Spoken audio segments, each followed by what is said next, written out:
That was close.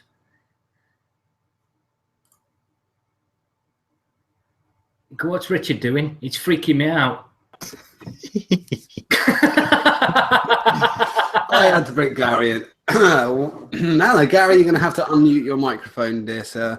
I can't do that for you. Right, Richard, that scared me the fuck then, because you sat really still. Because when you can't see anybody, what you see at the bottom of the screen is like this. It's very, very kind of dark, but you can still see them. And Richard's like this. Not moving. And I'm like, oh, fuck's sake, it hasn't hung, has it? I messed it up. I messed up my clicks at first, and then I thought, right, I'm just sitting this out now. Dialed it. Just let it wait. Welcome to the show, Gary. Oh, wait there. Sorry. Yeah, good point. Richard, do you think... What number is it? 85. 85, all the fives, 85. Welcome everybody to the Ideal Home Show, episode 85. It's Thursday. It's 9:02. Thanks for watching. Thanks for watching the support act beforehand. Yeah. I hope you're sufficiently warmed up by Mark. If anyone was watching that confused, if you watch it on replay, you can turn the subtitles on. That won't help. The live feature. Today we are joined by a special guest, Gary Dibley. Whoop, whoop. Hello. Hi, Gary. Not so special.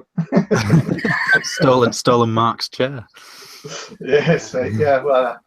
Also, what have you done with Mark, Gary? Where is he? Is he under the bench? Under one of the benches down there? Hey! He's down there, is he? I may be pulling funny faces a little bit later.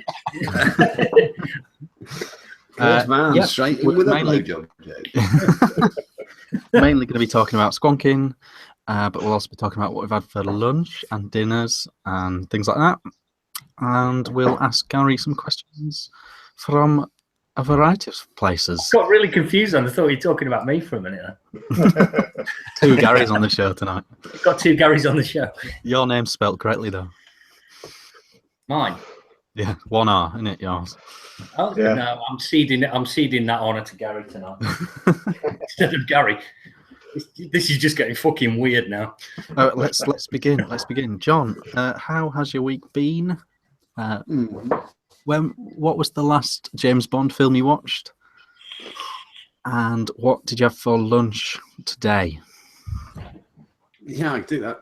And what you're vaping on? Probably should say what you're vaping on. Yeah, always that one. Week's been good. Busy. Just had Nick HQ because we're getting ready to move. We now have a toilet, which is great. We now have a wall around the toilet, which is even better. We've even been a bit purchasing mad. Got a new labelling machine. Got a new label applying machine. It's quite cool.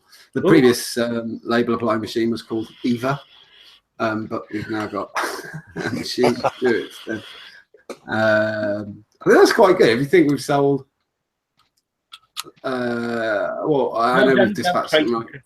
Yeah, a lot. No, I was going to say probably about, I don't know, 700 bottles of this one. All those labels were put on by hand. So we're not doing that anymore.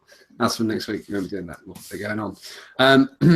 So we're moving. So, it's getting exciting. And, obviously dealing with orders. I had for lunch, I had a pasta, semi-dried tomato and feta cheese pasta thing from Tesco.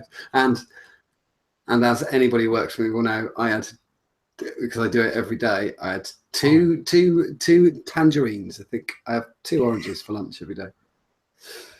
This is what I had. That was my lunch. The last James Bond film I saw, it's just quite embarrassing probably, because I have never seen a Daniel Craig James Bond film because I have no interest in it. So it's probably Tomorrow Never Dies, I reckon. I quite like Daniel Craig. Oh, I've got no problem. Good, wasn't he? He was a good guy, wasn't he? Yeah. I'm just not bothered with. I kind of grew out of Bond, and I just couldn't be arsed with it, so I don't watch them. No. But I remember watching Tomorrow Never Dies, and it's got Terry Hatcher in it, hasn't it? So I think I had a bit of a thing for her back in the day. Oh yeah. Yeah, and so I probably watched. I remember watching Tomorrow Never Dies with an ex-girlfriend. What else? Oh, what were they vaping on? Terry took over. Terry definitely took over in that case. What we're vaping on? I've got two things with the same thing in, which is odd. I've got raspberry mint in the Rev 4. I like it. I like the Rev 4 recently has. It kind of goes through there's a bit where everybody wishes it's going to die. People who don't. There's a weird thing of people who really fucking hate billet boxes, and. I saw somebody say this week, like, oh, they'll probably be going for no money in like 2 weeks' time. I'm thinking, and then I saw loads of threads where everybody wants a Rev 4, so I don't think so. But yeah, and that's got raspberry mint and an extra set. Still loving that. Though I don't think raspberry mint sings in the Rev 4. But is it just a little bit duller? It's a bit duller because the distance, which, yeah, I don't know why, but I think raspberry thrives a little bit warmer than the billet box can deliver. I went with an oldie but a goodie tonight. I totally forgot about it. Craig will recognise it. Hopefully, if my camera. Oh fucking hell! An Origin and fucking Holmes V2. Holmes, yeah. It's a Holmes V2. Yeah, I went with the Holmes V2 with a bit of a Lemonzilla. And that's on top of the DNA 75C concept mod. That's nearly 3 years old now, that is. Still packs it. Yeah, I've got it at 0.41 watt, 0.41 ohms at 50 watts. So I don't even know, that's 6 volts probably. It's good. Next up, I have got the RX200, which I'll probably put the Holmes on it. The RX200, 91 watts, 0.15 with the dot mod Petri V2 on top. What the fuck? Jimmy Parker gave me this at the weekend. More on that later. But Jimmy Parker is really. Me and Mike, the lovely Mike Dacus. Mike. Anybody who's ever met Mike will know, if he's watching right now, he might be watching, but it's totally true. Mike is one of the most blunt people you will ever meet. Like, he just says shit as it is, and it's making me really laugh by just saying things as they were. And then my darling wife who was next to me, I was commenting the fact that Mike just says it, and my darling wife just said, "You can fuck off. How many times do you just accidentally tear somebody apart?" And then Jimmy passed me this. And he said, try it and see what you think. And I'd got the dot mod and the Petri, and it was I dried it out. It's got derailment baboose in it, so dried that out. And I thought I'd squirt some of this on. Took a drag away. Yeah, Redis there. And he said, no, it's Redis there with a twist. And I went, yeah, don't mix anything with Redis there. It just tastes of Redis there.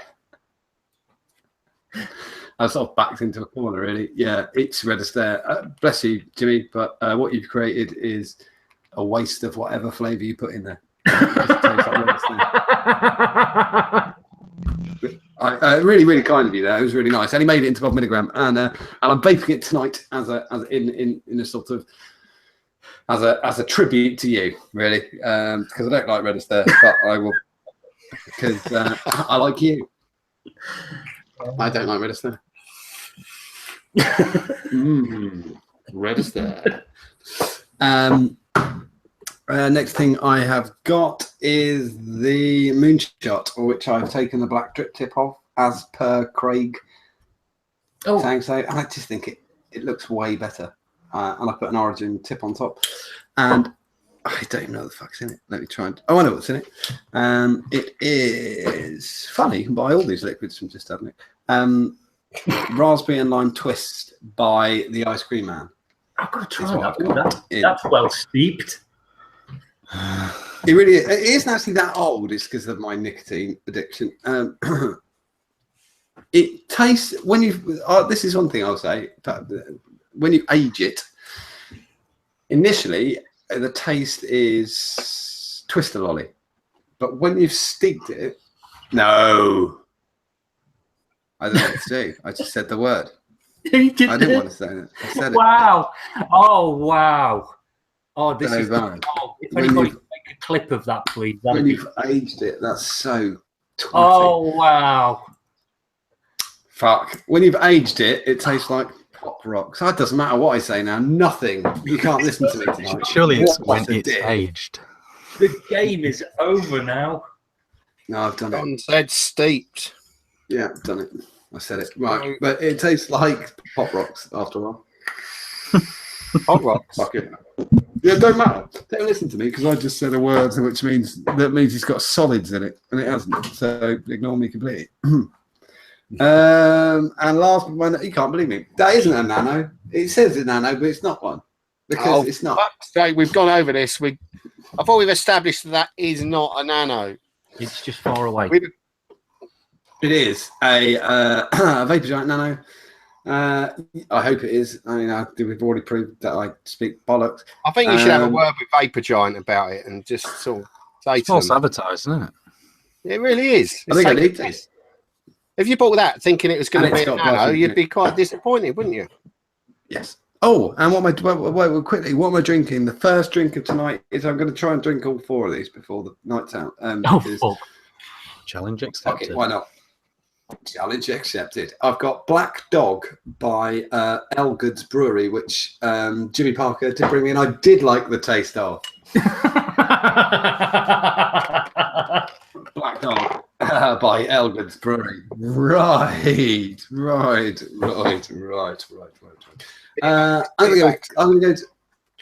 I'm gonna go to Craig because otherwise Richard gets 2 turns. So I leave him. Richard, no, not Richard. Craig. Did you see that? Craig, how has your week been? Yeah. What have you got for dinner tonight? And what's your last memory you've got of a penknife? And what are you vaping on? Last question first. I have one on my key ring. Oh, look, he's packing his rough up there. Yeah. I'm prepared. If any police are watching, I don't use it for anything else other than cutting open boxes and wires. At least it's a proper little one as well, not like these fucking knobheads who carry a sheath knife. Daily carry UK. I like to hang around on groups and they do daily carry and someone posts a knife and I can't not comment that knife's illegal. It's not your daily carry. No, it is. No, it's not illegal. And I just write and then I copy and paste the fixed blade law from UK law. Just go and bang. You're not allowed that. You're not allowed a screwdriver in your pockets. You're not allowed that, mate. So what I'm having for tea, I'm having southern fried chicken and chips. And it'll be Frites, not chips. Frites. Yeah, the frites. Yeah, they don't call them chips at Marks and Spencer's. They update them a little bit. I don't know what they call them in Waitrose. It'll be something really fucking posh. And then what am I vaping on? This week I have mostly been vaping on. First thing, I'd just like to say thanks to Sean and Bessie at Golden Vape, who sent me a drip tip. This is quite clever actually, because it's the Super Tank Mini from Tobacco. How big is that tank? How many mils does that hold? I think it's 4.5. Oh, okay. What coils go in that? Aspire coils. Oh, really? What, like the Atlantis coils? Plato ones? Like, no, like those. Like those ones. Oh, okay. So anything in the Atlantis thing. And how much do those retail? Heracles as well. 20 quid. Bargain. Get yourself one of them, everyone. Yeah, and honestly, the number of high-end hand checks you see with one of these on top is weird. It was one of those things. Dean from Coil Vapes. That's his favourite tank. Yeah. Right there. So they made a drip tip for me for the top, so it kind of fits over the top of the one that you normally have because it's a top fill. Ooh. I need one like that for my Cleto, I reckon. There you go. You see, it's fucking silly this thing on top of here. Yeah. Yeah, So he does do them. as So well. I just He big does thank do you to them. Got that on the eFusion, which has been a bit moody lately. Actually, I don't know if there's. I think I might have gone and dropped the 510 down a little bit, but on that, been using the DNA 75 most of the week. That and the hydrogen. I'm loving the 75. Is excellent. The board is really, really good. The power delivery on it's just brilliant. The only bit that bugs me is a bit. I don't know if you can hear this. It's kind of sounds like you're spanking the monkey. To be honest. Yeah, well, to be honest, it's the same thing really. It's my door's rattling. So the door on that rattles a little bit, so I've got to try and fix that. So I've got the Origin and I've got a DHD drip tip on the top of it, which apparently is made of stone. So it's quite nice. And then the last thing, which is actually, I think, my only vape mail, which I got pretty lucky this week, I'll be honest. I didn't expect to get on it, but I got hold of one of those next eras Vapeware mods. That is nice. So you can use 2 mil capacity and you can use it as a squonker or not. And then you've got a little airflow ring, which kind of comes off as well. Got the zoom on, that's just shite. So you can kind of do that kind of thing with it. And then the top just comes off as well. Go on. Try not to take the tank off as well. That's it. Just dead straightforward. Cotton in a Jenny. Cotton in a Jenny. Cotton in a Jenny alert. Cotton in a Jenny alert. But it's not really, because he designed it for both. So yeah. So I'm getting away with it. So I'm really liking it actually so far. I'm really, really liking it. I've got my normal Origin coil build in there, and it kind of suits it quite well. It does get a little bit warm, but it's, I've got it at 22.5 watts, and it's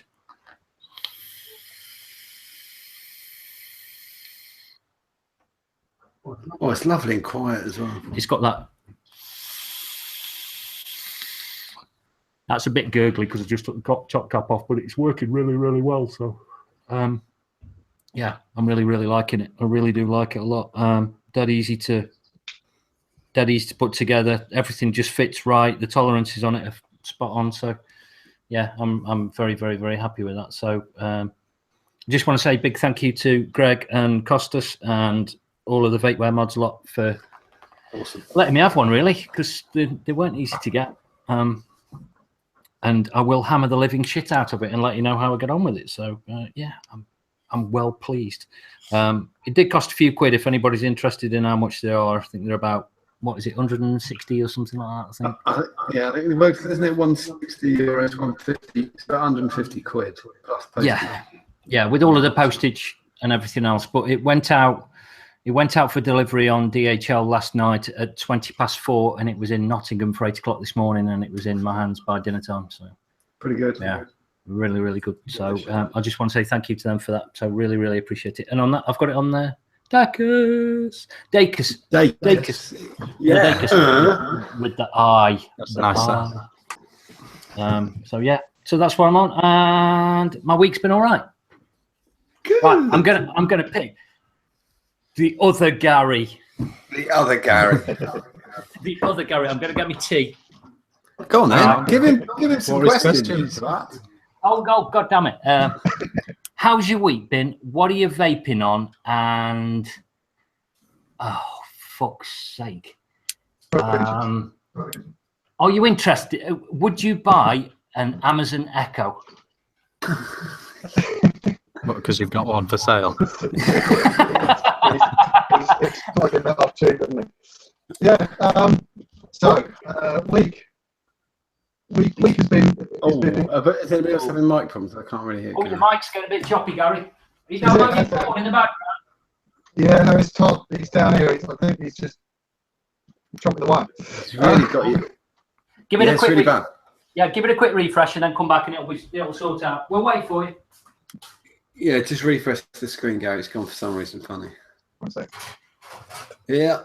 Anyway. Weather's been warm, isn't it? Lovely. Lovely. Mixed. It's muggy when it's wet. Yeah. Yay. He's back. Gary, speak. Do it. Is that better? Yes. Yay! That's We're back. Yeah, there we go. Welcome back. See, I've totally forgot what he said now. You want to buy an Amazon Echo? I nearly called its name now. Oh, fuck's sake.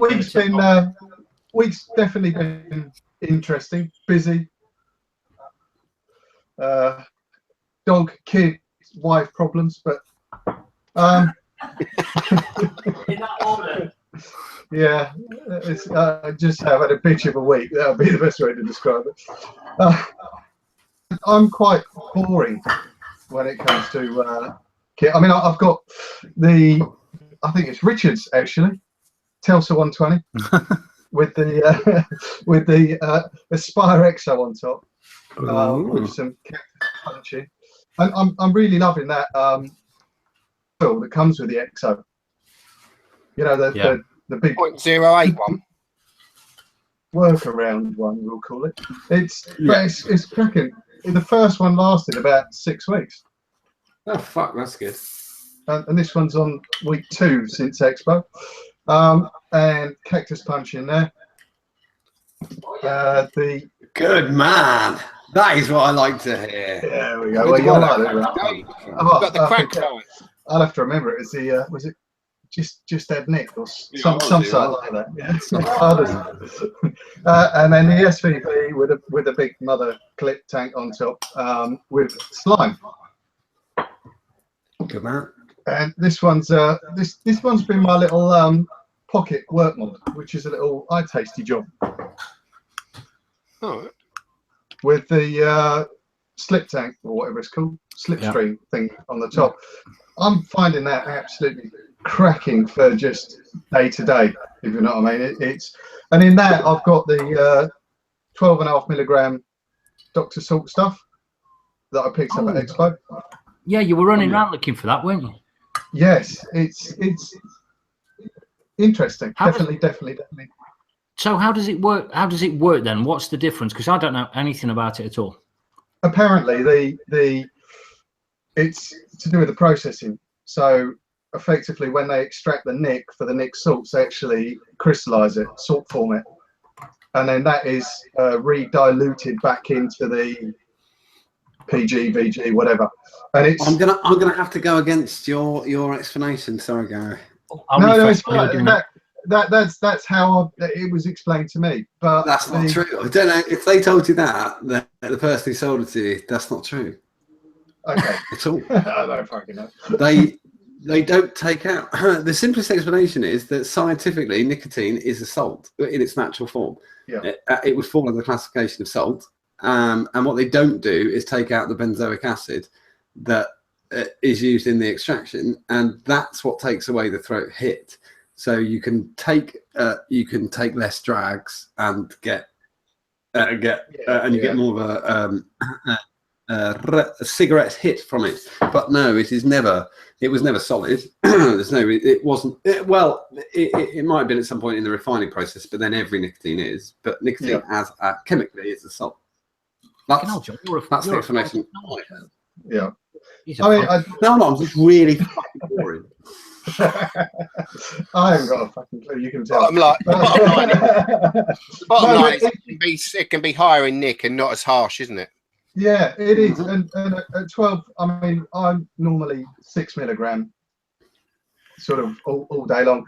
When I first started, I was on sort of 36. Devices and things changed. Drop that down. Not through choice, but just through harshness, I think.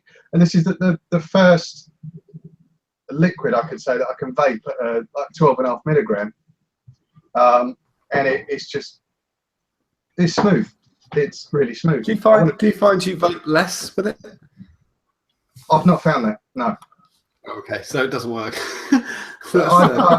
I haven't. Whether that's my body craving it, because when I'm on the 6, if I'm working from home, it's never out my hand and chucking away on it. On the 6. With that, I do find I put it down a little bit more, but it's I do find it a little bit more a satisfying vape, I will say. Okay, then. So yeah, right. So that is a very good plus point for salt mix. I think it's a real shame that the TPD has taken away the real TPDR, I suppose, has taken away the real benefit of salt nicotine, which would be that you could, we could go back to in the US 52 milligram they use. Yeah. So you could take, a couple of drags, sorted, which is the real point. Yeah. Yeah, I'm gonna try some of the 20 milligram stuff next and just see how that does. But for the first time, I did when I was trialing it on the day. Mm-hmm. It definitely I definitely sort of I tried the 20 milligram and sort of went, okay, after a few drags of trying all the different flavors, went, hey, hello. Yeah. First time I've had that for a long time. Yeah. But yeah, it's definitely ticking the boxes. Oh, and what was the other thing? The Echo. Yes, I do want one. Only because I'm a lazy. Yeah. And I want to do the thing where you link it to your house. And you can sort of, make the wife roll over, turn the lights on and off, and all that sort of stuff. So yeah, I'm intrigued. Are you sure that's an Amazon Echo? It sounds like a poltergeist, if I'm being honest. Depends if your wife's called Alexa. Yeah, if you're called Alexa, you're in luck, aren't you? Really, Alexi. You don't need the Amazon Echo, then, do you? Just shout at her. Lexi, get us a cup of tea. It'd be great if it was called Alexi rather than Alexa, and it used Alexi Sales' voice to answer all of the questions. Yes. Yeah. That'd be awesome. Hello, John. Got on remote. Yeah. That's a piece of bullshit. It doesn't ask you questions. I've already said steeping tonight, Richard. It can't get any worse. Do you worse, mate? I don't give a shit. Wow. Quite like the idea of telling it to roll over and it just falling off the desk. Alexa, Gary, you need to pick the next victim of hand checks. Oh Christ, do I? Okay. Yeah. We'll go for Mr. Modmaker then. Oh, Rick. So, Rick, we're doing. How's your week been? What are you vaping on? And Gary, what's your question, Gary? Go on. What's your weird question, please? Weird question. Okay. What's the last thing you put your finger in? Hey, I like it. All right. Okay. Not in that order. Last thing I put my finger in, I'll cross over into the hand check as well. Here is my little. Segue.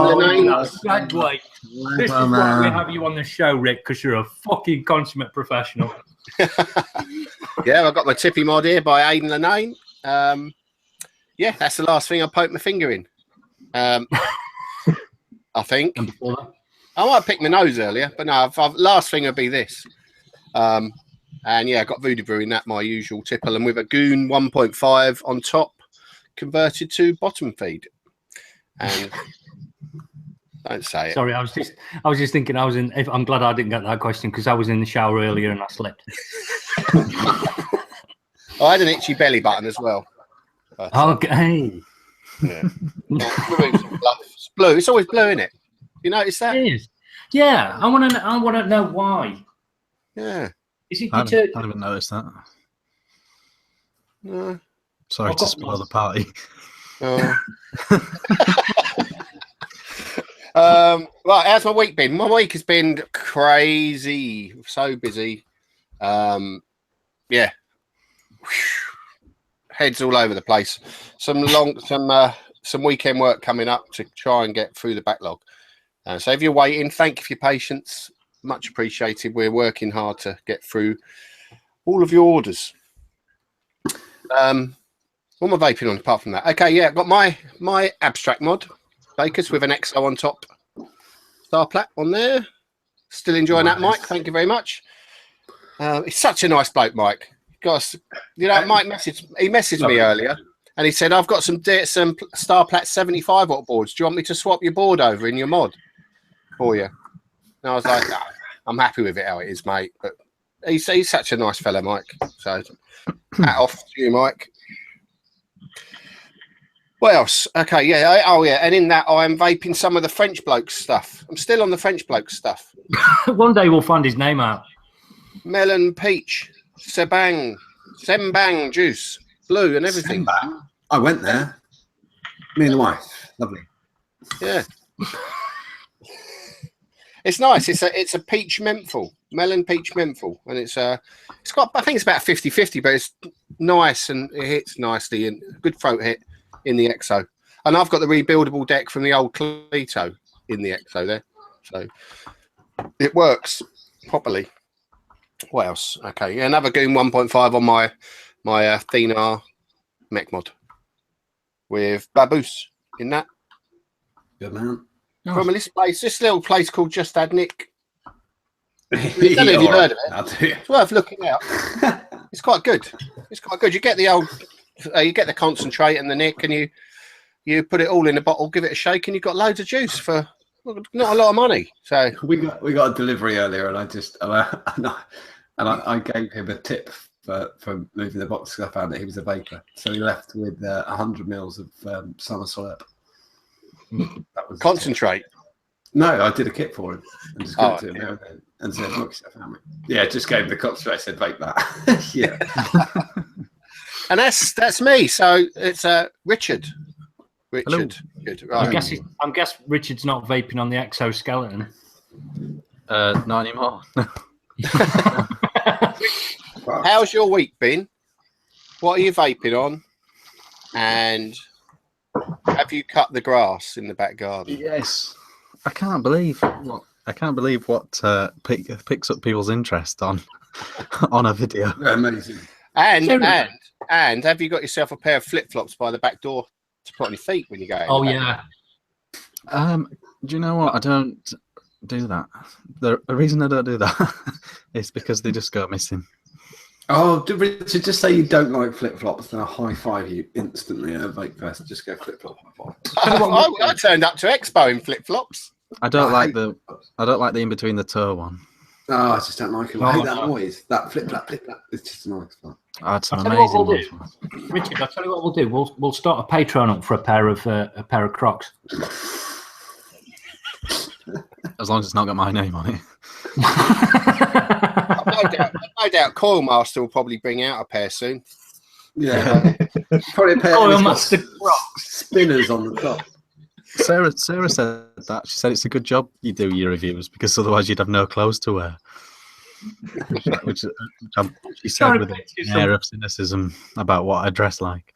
That's all I wear is vape t-shirts I got free. Apart from this one, I didn't actually buy this one. Oh, this was actually I'm trying to pick a vape t-shirt. I just keep wearing the Jimmy the Juice Man to confuse people. I've got must vape. I have cut the grass anyway to answer that question. But and sorry, there is one more question as well. What rice did you have for lunch? Oh yeah. Do you know what? I had a corned beef salad. What?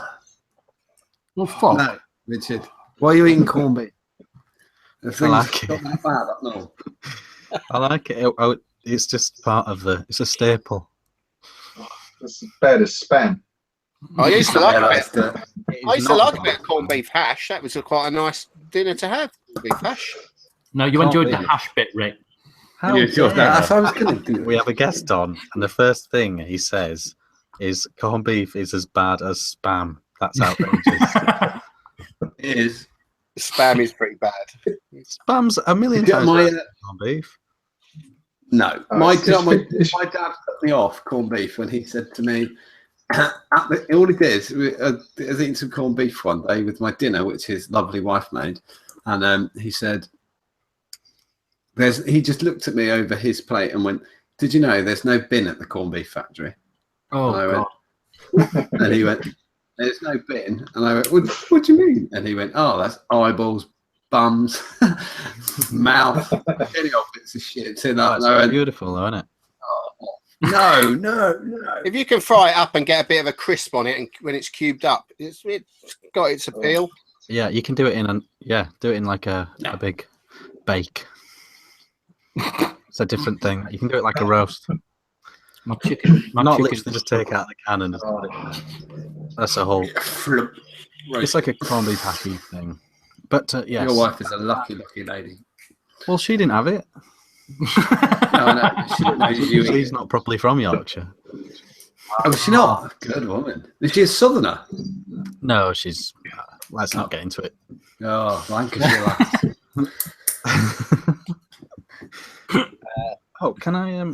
Is that what was that? My questions. What there for lunch? And have I cut my grass? That's it. Yeah, you could Yes. tell us what you're vaping on as well if you like. Yes, and corned beef salad. Can I just say what I'm drinking on? I'm drinking on Bad Company Wild Gravity. What type of beer is that? This one is an IPA. Oh, Show us the top of that tin. Ah, this is why. Oh, it's like a this is why I mentioned it. It's one of them ones. Have you seen it? yeah. Oh, Dag do that. Have you not? It's got like a tennis ball. A tennis ball. Oh, you could drink it like a pint. They have them in the pub. Dag. Oh man, that's a good idea. That's the reason. That's the reason I mentioned it. How cool is that? Didn't Sapporo used to have that as back in like the 90s or something? It was like some Japanese import lager used to do that as well. Maybe. I'm on. Just to say, I'm now on bin number 2, Cambridge Bitter by Elgood's Brewery. Oh, he's mixing it. He's mixing. There's 4. They're all different. I haven't said what I was drinking either. Actually, I've got a nice little West Indies porter from Guinness. Gary, what are you drinking? Nothing.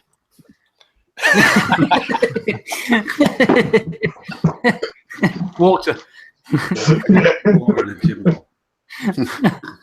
I'm on the blonde one now. Love over gold. Oh, lovely. But I just thought I thought the can thing was cool. Could be a nice pen. That could be a nice pen holder after, couldn't it? Yeah. Leave it hanging. Pens I could put in it then. My mind went with the flow. So vaping on the Icon 220 from eLeaf with the ELO tank. LO. It's the blue sky. It's a shame about the colour scheme because the mod and tank are actually quite nice. It's quite nice. It's a little bit Pat Butcher, isn't it? It's a bit Pat Butcher. Yeah, but I was thinking, like, aren't gold and red like really predominant colours in Chinese culture? Oh yeah, it looks a bit like one of those cats, isn't it? That goes. They couldn't have sent me a worse colour, to be honest. I can't even place what I would call that. It's such a yeah. I think the screen shape isn't helping it either. Back in the day when this colour scheme was around, people used to say, "Oh, Iron Man mod." And oh yeah, It could be Michael Jackson on a gold day. Yeah. It's the other colours look nicer, and the mod is actually really solid. Interesting design choice to go with the sideways screen. Oh, does it flip when you go like that? Well, yeah, but only to that way. So you can't sort of look at it. Oh, right. It's a thing. It's a way of doing it. Yeah. It looks a lot like the Alien, doesn't it? It's Alien-esque. It's part of this collection of Alien-esque mods. Yeah, there's probably one difference. Does it work? So far, so good. Yeah, so it's not Alien then, is it? No, but there are now a full raft of Alien-esque. Yeah, there's a lot of Alien and Predators. I think we're not looking at a hammer. Everything looks like a nail. Yeah, just knock everything in with it. It's a piece of shit. But the big question though, Richard, is that are you going to do the drop test on more mods as well? That's what a lot of people are wanting only if they're making only if they seem like that's part of the USP. Like the only logical reason for that cage, presumably, was durability. Yeah. And I remember Dovpo doing one ages ago that was supposed to be indestructible. So if I got something like that, I would try to destruct it. Yeah, it's fun. Yeah, that seems fair. But not something like this. It would smash into a million pieces first drop. It's true though. Why is nobody? Because there was a mod out ages ago that was like a Transformers penis that was sort of waterproof and indestructible. But nobody's come out with a sort of, like JCB make a mobile phone that you can kind of kick, like you could kick to work if you wanted to, and it won't break. Nobody's come out with a mod, because I know loads of like in the shop builders and plumbers and people like that come in all the time and they've got fucked up mods through that. Somebody needs to come out with a mod it is indestructible. That was the rubberized one, wasn't it? Yeah, the Dovpo one. Yeah, that rubberized one. Is that the one? Horrible. Yeah. And then there was the. Do you remember the Inican VTR? People used to call that the builder's mod. Yeah, they are. Yeah, it really wasn't though, was it? It was, Yeah, it was no. pretty hard. No, I think they were really good. I mean, if there was a nuclear war tomorrow, then it'd be that cockroach. It'd be that cockroach and share. The only three things left. And corned beef. And corned beef. Yeah. Different. Maybe Did spam. Well, I think you can go a lot Some wrong flat. with still the old Hammond box mods. They were indestructible pretty much, weren't they? Yeah. That's what I was going to say. Back in the day, there were some, I don't know, sort of 2009, 2010 that were using that type of enclosure, and people were just hammering the hell out of them. Yeah, you can run over them with cars and things. Those boxes, because they're stomp boxes, aren't they? That's what they're another name for them, isn't it? I think they use for making guitar pedals and things like that. You can jump on them and tread on them. Say the hardest mod I've ever, because I drop every fucking thing. I've never dropped. I need some wood. Yeah, I've never dropped the Dacus, but I've dropped the billet a lot, and it never misses a beat. It's fun. So that's that. That was a tangent Well, and a half, wasn't it? Sorry. And mech doesn't break. Mech mods don't break. Yeah. What else you got, Richard? I've got this little number. Ooh, Recognise using this it. How one? good. Good on you. Yes, awesome. I'm really enjoying it. It's just a little mech squonker made by Rick Groves himself. He didn't autograph it, but I put your sticker on the bottom there, though, Rick. I see. Yeah, cool, man. I really like this. Why did you make it, just for a laugh? No, I mean it was my first little mech squonker that I made. I just knocked it up, and I used parts that I had, and I was sitting in the garage at the weekend, was it the weekend or the weekend before? And I had those actuators came in to stock, the black actuator on there, and I had one of my Squonk 510, so I converted it to use those, and it worked brilliantly. So I thought, I've got two, so I'll send it to you, because I know you haven't. Yeah, I sent you the squeeze, didn't I? And yeah. That's limited to 50 watts, isn't it? That. Yeah, I thought you wanted something that would hit a little better, and I thought I'd show you how my 510s work. This hits really well. Yeah. Just Richard, just quickly to point out, when you went and said, "Did you do it for a laugh?" I was really hoping that Rick had kind of like go, "No, at the time I thought I was going to become a mod maker. You've made me feel really good now." I wondered what the motivation was in that moment. It was my first. Oh, the moment of fixing it up for you. Yeah. Well, I was sitting in here. I saw an actuator of the 510 and thought, I know, I'll swap that out and make it work properly. And I really like it. And obviously as well, she sent me the Goon squonking pin as well. Yeah, you had to grind it down probably though, did you? No. Oh, it fitted all right without grinding. Okay. Yeah, no problems. And yeah, that's like it's funny, isn't it? All these. I suppose it depends how you vape completely, but a Goon is just such a good RDA that it squonks brilliantly. It vapes brilliantly in normal mode, but I don't know if that's just because I'm a bit cloudier than you typical. I just think there's a new breed. I think people who were squonking earlier on using these small ones, I think they were seeing a lot of voltage drop on their mods, and they were just using smaller atties. But some people who are like a bit more clouded, come from mechs, like I have. I want to vape the same as that on a squonker. So I think the Goon's perfect squonk atty, I think. Goon's great. Mark asks in chat, how hard does it hit? Mark Todd. Yeah. Well, like a train, like Chris Brown, like a Japanese mule.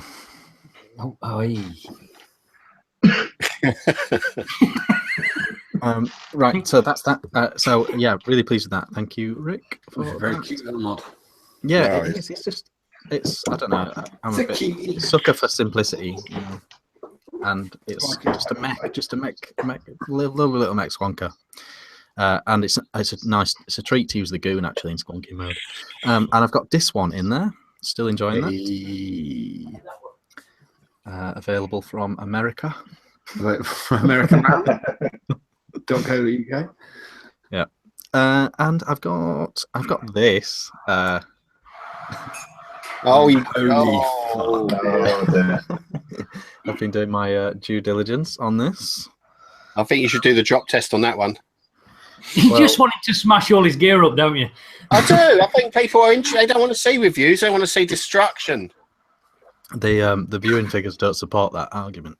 I mean, honestly, it's kind of like you get this stuff in, a reviewer, because reviewing's not an easy life, and you go, okay, I've got to review all this stuff, and you look at the desk, and then you sit there, you do all that work and all those reviews, and then you smash the fucking lot. I think it'd be a great hook, a great angle for a reviewer to do that. Just have a quick 5 seconds outside on the patio, hammer, bash. Oh, for that? Yeah. Quick 5 seconds. It saves desk space doing that at the end of every review. You can't give that one out to anyone, can you? I mean, you can't really give that to the newbie up the road, can you? No. I see you want to give quit smoking. Here's this. You could give it to someone you don't like very much, possibly. So part of my testing, I have one on the go, 0.3 ohm. Obviously, this is not going to get a review, but still won't stop me playing with it. And I used to absolutely love series mods as well back when. So I've got it in it's a bit bright, but I've got it in 1 at AT mode with a 0.3 build, which is a bit low. So that's about 175 watts. Oh wow! It gets hot quick.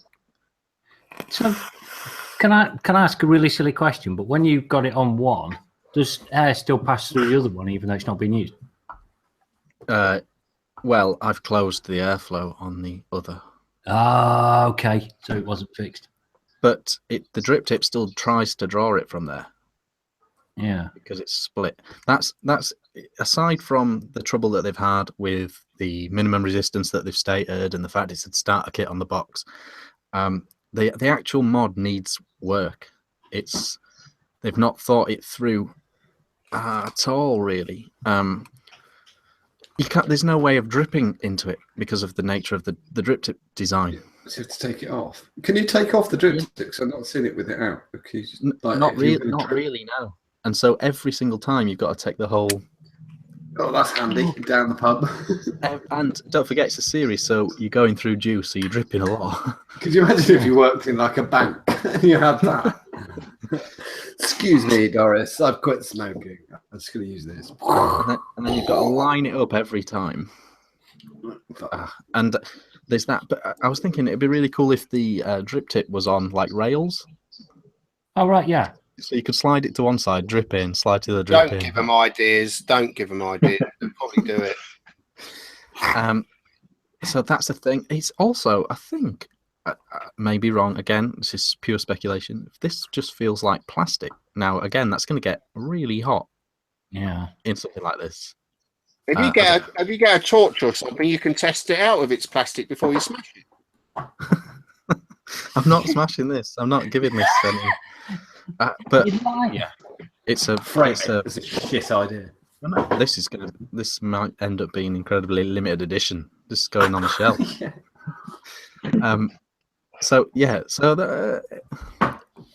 I think there is something they could do with this, but obviously this needs to be discontinued and back to the drawing board and that. But it's very powerful. Okay, we're 50 minutes into the show with hand checks. Shall I just not show you the last thing? We'll finish up in a minute. Well, there's an extra person, isn't there? And then lastly,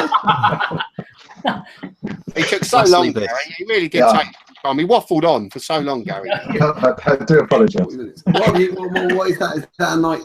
What is it? Well, I'm not showing you now because we're out of time, peeps. But no,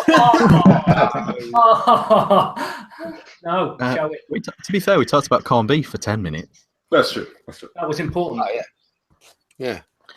I'll just go back to rice next week. Just for the peace. I knew what I was having was not controversial.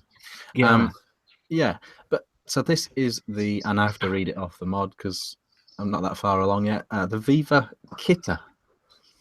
And what it is an all-in-one with 0.2 coils, 50 watts, 2100 mAh, and it's called the Fusion 2. Oh, how big's the I like tank that. on that? It's actually a very, very nice. The weight vapes completely aside, it's actually ergonomically and like built wise incredibly. Really That's nice Richard's built. way of saying it vapes like shit. I had some issues with the coil head to begin with, so we'll see how that progresses. It's very much. It's very close to like the twat stick, isn't it?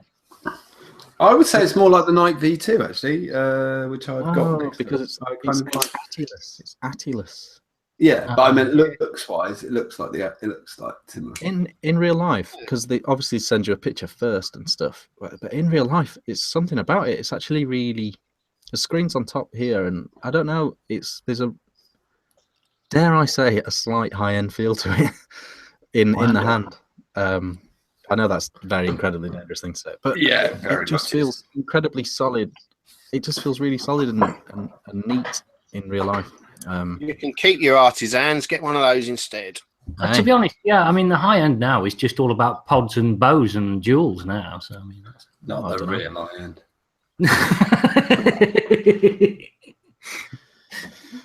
Yeah, says you super tank. I haven't got one. Yeah, you've actually got something that is high end. Yeah. So that's me. News, John. What's in the news? Okie dokie. I'm going to try me. We got breaking news, which I'll get to. Get the theme out. No, we're not there yet. We're not going to go with the breaking news. I've already dropped that into my news sort of part way through. The first thing I want to talk about is I'm going to be a bit mean. I've called it the death of a penguin. Oh. They don't run. No, I've watched Madagascar. They don't die. They're tough little things. They don't die. I'm talking about Happy Feet. You know, at the end when Happy Feet, he gets harpooned and eaten by Eskimos. The death of a penguin. The results seem to be coming in on the penguin, delightful little mod, and they're not good. I know some people are having good experiences with them, but looking at some of the pages, people who are the people who are having good experiences, are they getting them, trying them, saying, "Oh, they're really good" straight away, and then realising they're shit a day later? Yeah. That seems to be the initial thing. Is a week ago they were saying they were great, and in the last like 3 days they've been saying, "Oh shit." And I mean, just saying, the Queen Mother, Mark Todd, had one bought ready to go to Portugal with him, and he left it at home because the coil was shit, and he didn't trust it, so he didn't take it away. And yeah, so it's just a thing I'm going to put out there. I know you've had good experiences, haven't you, Richard? Yeah, but it could be. It gets complicated. It gets complicated, doesn't it, when you start dissecting someone having a good sub-tank head and someone having a bad sub-tank head. Absolutely. But I think it is all to do with. I mean, I diss the Nautilus, and I still do. Heads everything apart from the 0.7, because I think everything apart from the 0.7 is shit, and that's not good enough. And that's the QC where they should be picking up on a fuck up. They should have tried it. I would also say my version is the non-EU original version, where you don't have to modify. I am talking about the EU modified version, and people have no end of problems with the heads. And also, I would say, lastly, just to defend my position a bit, really, because I have said I really like this a lot, and I'm on my third coil, about 60 mil of juice through this whole thing, something like that. I think with these things, you have to vape them appropriately. And when I got it, I got a clean juice, a fruity juice. I upped my nick, so I wasn't ripping through it like mad trying to chain vape it all day. So I haven't really, put like a really thick custard in or really dank custard and chain vape. You're going to get, I will say, because I hear that as well. When so often just sitting in this shop, you'll get somebody coming with a coil that is good, like the Cleto. Oh, I know that's a decent coil. The 0.4 is probably the standout coil in the last 12 months. And they'd have been vaping something that everyone knows is shit. And and it goes after 4 days, and they say, "Oh, I normally get 3 weeks out of a coil," and then hearing the sales assistant saying, "It's not the coil; it's the liquid is shit liquid." You know, that liquid is just it's nothing. If you're using rebuildables, you just whip the coil out, dry burn, run it under a tap, pop new coil in, and pop new cotton in. But you can't do it. You know, if it's not rebuildables. Anyway, it's just one to watch. I just wanted to kind of mark it, really. I think it always does come down with these things to the consensus, you know, across the board, and it's been bad. The feedback has been bad from hitting UK stores. The feedback has been bad. Yeah, it has been fairly shit. Talking about vape shops, the second thing I want to talk about, just very briefly. I know this is such it's not a discussion point because it's such a stupid one, but I just want to talk about it because I've seen this a few times, and I know what the company I work for do. And it's parents buying vape gear for their kids. The kid waits outside or comes into the shop and points out what they want. I want that one with the thing on it. And then the parent comes to the counter, and then they get review service. And then they get told by the assistant that they suspect they're buying it for a minor, so they're not going to sell it to you. I have got some news on this, but I'd like to get what Gary's thoughts on all of this. I know. The funny thing is, there's a difference between there's best practice and law, which is the law on alcohol, as far as I'm concerned, changed not that long ago, like within living memory for me, about 10 years. That there was a slight addendum to the UK alcohol law, which said that if the cashier suspected that it was being bought for a minor, that you could be refused service. That was how the addendum, the law changed very slightly with alcohol in the UK. Gary, what are your thoughts? Sorry. Yeah, there's a couple. Oh, you might. No, your mic's gone again. Yeah, you got a crisp packet right. Give it a refresh. We'll still be here. Give it a refresh. We'll still be. While it's refreshing, John, can you explain what Gary's day job is? Because Gary it's going to works lead for into a segue now. IBVTA, and he's back now. Ask him now. There you go. Hey. Before you state your it's perfect. opinion, it's probably easier if you actually say what you do, because we haven't really introduced you very well, Gary. What? Very little, really. Good man. Full Brit. I work for IBVTA, who are the Independent British Vape Trade Association, and effectively not as an advocacy type organisation. We are a true trade association, so we support our members in their day-to-day business and all that sort of stuff. And I'm the membership and call line manager, so I deal with basically inquiries from manufacturers, importers, producers, vendors on a daily basis. And I don't have all of the answers all of the time. So we have a science and regulatory committee, which basically the way that IBVTA works is it's a collaborative thing. So all of the members have equal share in the organisation. Nobody owns it effectively. So it's owned with the members. It's a non-profit organisation, and the members actually, because we've got a lot of big manufacturer members, they have scientists, they have engineers, they have pharmacists, and they put up a certain proportion of their staff to form this science and regulatory committee. And they are on the ball when it comes to, regulation and all of that sort of stuff. So if I've got basically if a vendor asks me a question, it's not for me to answer. I have to put that to the committee, and we tailor an answer for an individual company, basically. So I don't have all the answers. Don't pretend to. So Gary, if somebody was about to bring out a mod and an ATI, for instance, yeah, would you be a good guy or would your association be a good would it be a good thing to sign up with you guys and get the advice needed? We've done it a lot. There are a lot of companies that prior to implementation that got ripped by a lot of the big compliancy outfits that took their money, didn't perform basically, and that backing sort of grouped together and helped them get through their compliancy. So we're constantly. I mean, I'm not going to bang on for hours, but we work with the MHRA, with Department of Health, with trading standards, and we basically get the answers. We grind down until we get the answer that we need, and it can be back to a member. Right. Okay, we're just gonna have to drag it back to the news only because we're gonna go for Gary at the end.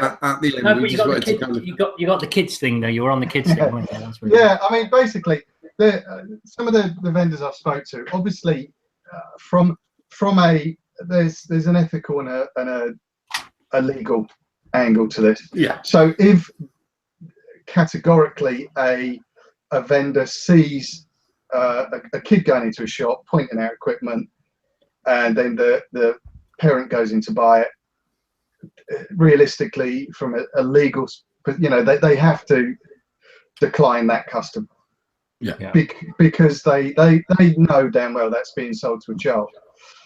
If an adult comes in, and the child has pre-selected their kit, and it's what can you do? Yeah, but you could do that with anything. You don't know. You don't know. You could get a parent go into a supermarket and buy 3 bottles of Archers. You've no idea. No, That's not. No. So it's an impossible one to judge. But I mean, obviously, legally, if it's seen, I mean, trading standards are doing sort of stings like this all over the place, and there's been a lot of press recently that I think it was something like 80% of the independent vape market sell to under 18s. Yeah. It was a very small amount of the 80% was big bollocks. It was about 10. It was. But I will say I've got a bit of a cross thing here from running shops. Fuck off, Mark. In the past, because I know the setup, it will be fucking blatant when they come in, because the trade standards have to make a case. So I assure you, the person who comes in to buy gear, it will be fucking blatant that they aren't 18. It won't be. People often think, it'll be like somebody who looks like they might be 20 and they might be 14. It will not be. It will be absolutely fucking blatant. It will be. And not. On the back of that, what the conversation we had with them regarding online sales, they will categorically try to use an email address that should be seen. I love Justin Bieber. So I love Justin Bieber 16only.com or something. They will actually use that type of email address just to test that there is that human element as well within the process. Yeah, you're not just packing stuff up. Okay, the next one is the breaking news, which came in from Chris Bishop. Actually, I've just got to open the link no, I don't. I'll just use my phone. This only just came in. It's sort of. When I say breaking news, it's not. It is good though. It's good. This is from vaping.com. And the headline reads, "Vaping is the reason for the massive decline in UK vaping. In UK smoking." Fucking dear. This the beer. I've got in my head now, drink 4 fucking beers. New data released today in the UK shows that smoking has declined by 20.2% in the British adult population. In 2010 and 15.8% last year. The rate of decline demonstrated in the ONS data is astonishing, especially between 2015 and 2016, which saw the biggest annual drop in smoking in 40 years. Vaping is almost certainly responsible for this, with an estimated 1.5 million vapers in the UK, according to ASH. The UK Centre for Alcohol and Tobacco Studies press office said, today's new figures indicate that the UK smoking is falling faster than would be expected from conventional tobacco control approaches. While all the policies put in place would have made a difference, the most likely explanation for the recent rapid decline is the increasing use by smokers of electronic cigarettes as a substitute for tobacco. And I think that's a fucking brilliant headline. We all know it to be true because we're in this thing all the time. But it feels like vindication when I know this is only, at the moment it's on vaping.com, but hopefully some of the major press are going to pick this up, because it's apparent. Anyone who's not a dipshit will realise that vaping has made a huge difference in comparison to other cessation things in the UK and nicotine patches. That beer's working brilliantly. It's because I just feel obliged to drink it really quick. I've still got 2 more to go. Yes, but either way, I think it's great. Hopefully one of the national press will pick it up. That was thank you, Chris, for sending that over. Have a go reading that to yourself, and you'll realise how bad the grammar is and how impossible it is to fucking read. I will say it was absolutely fantastic to see that tonight. 20%, that'll fucking do. Jimmy, Dan, and Mike Dacus and his lovely partner came down to Felixstowe last Saturday, and we went out for a beer. And I got a bit tipsy because that's what I want to do. We were down the seafront, and then we went to a little pub that we called the Grot Bag. I just sat around and talked. It was great. It was really nice of you to come down to shitty Felixstowe. That's not news. It is news. They came down. I've never heard Trevor McDonald say that. He did. Bong. I went to the pub with some mates. Bong. There was no bong. There was no bong. It was just drinking. No bong. Yeah, that's slightly too much to drink at the weekend. Bong. I don't know what I did. I don't know if anybody does this. Rick will know what I'm talking about because I know he cooks, but I don't know if Gary. Gary, are you a chef at home? No, I have. Yeah, no, yeah, I have to be. You cook? Yeah, when I'm working in the shed. No, I know dinner's ready if she's doing it because the smoke alarms go. Yeah. No, my wife would burn a pot noodle. So this was what I was I got home a couple of sheets to the wind. I wasn't pissed. I was a bit tipsy, and then I made slow cooked slices of belly pork with homemade barbecue sauce, and I had a bit of egg fried rice with peas. That was awesome. And I did that squiffy, and it was perfect. And I don't even remember doing it. That was the skill.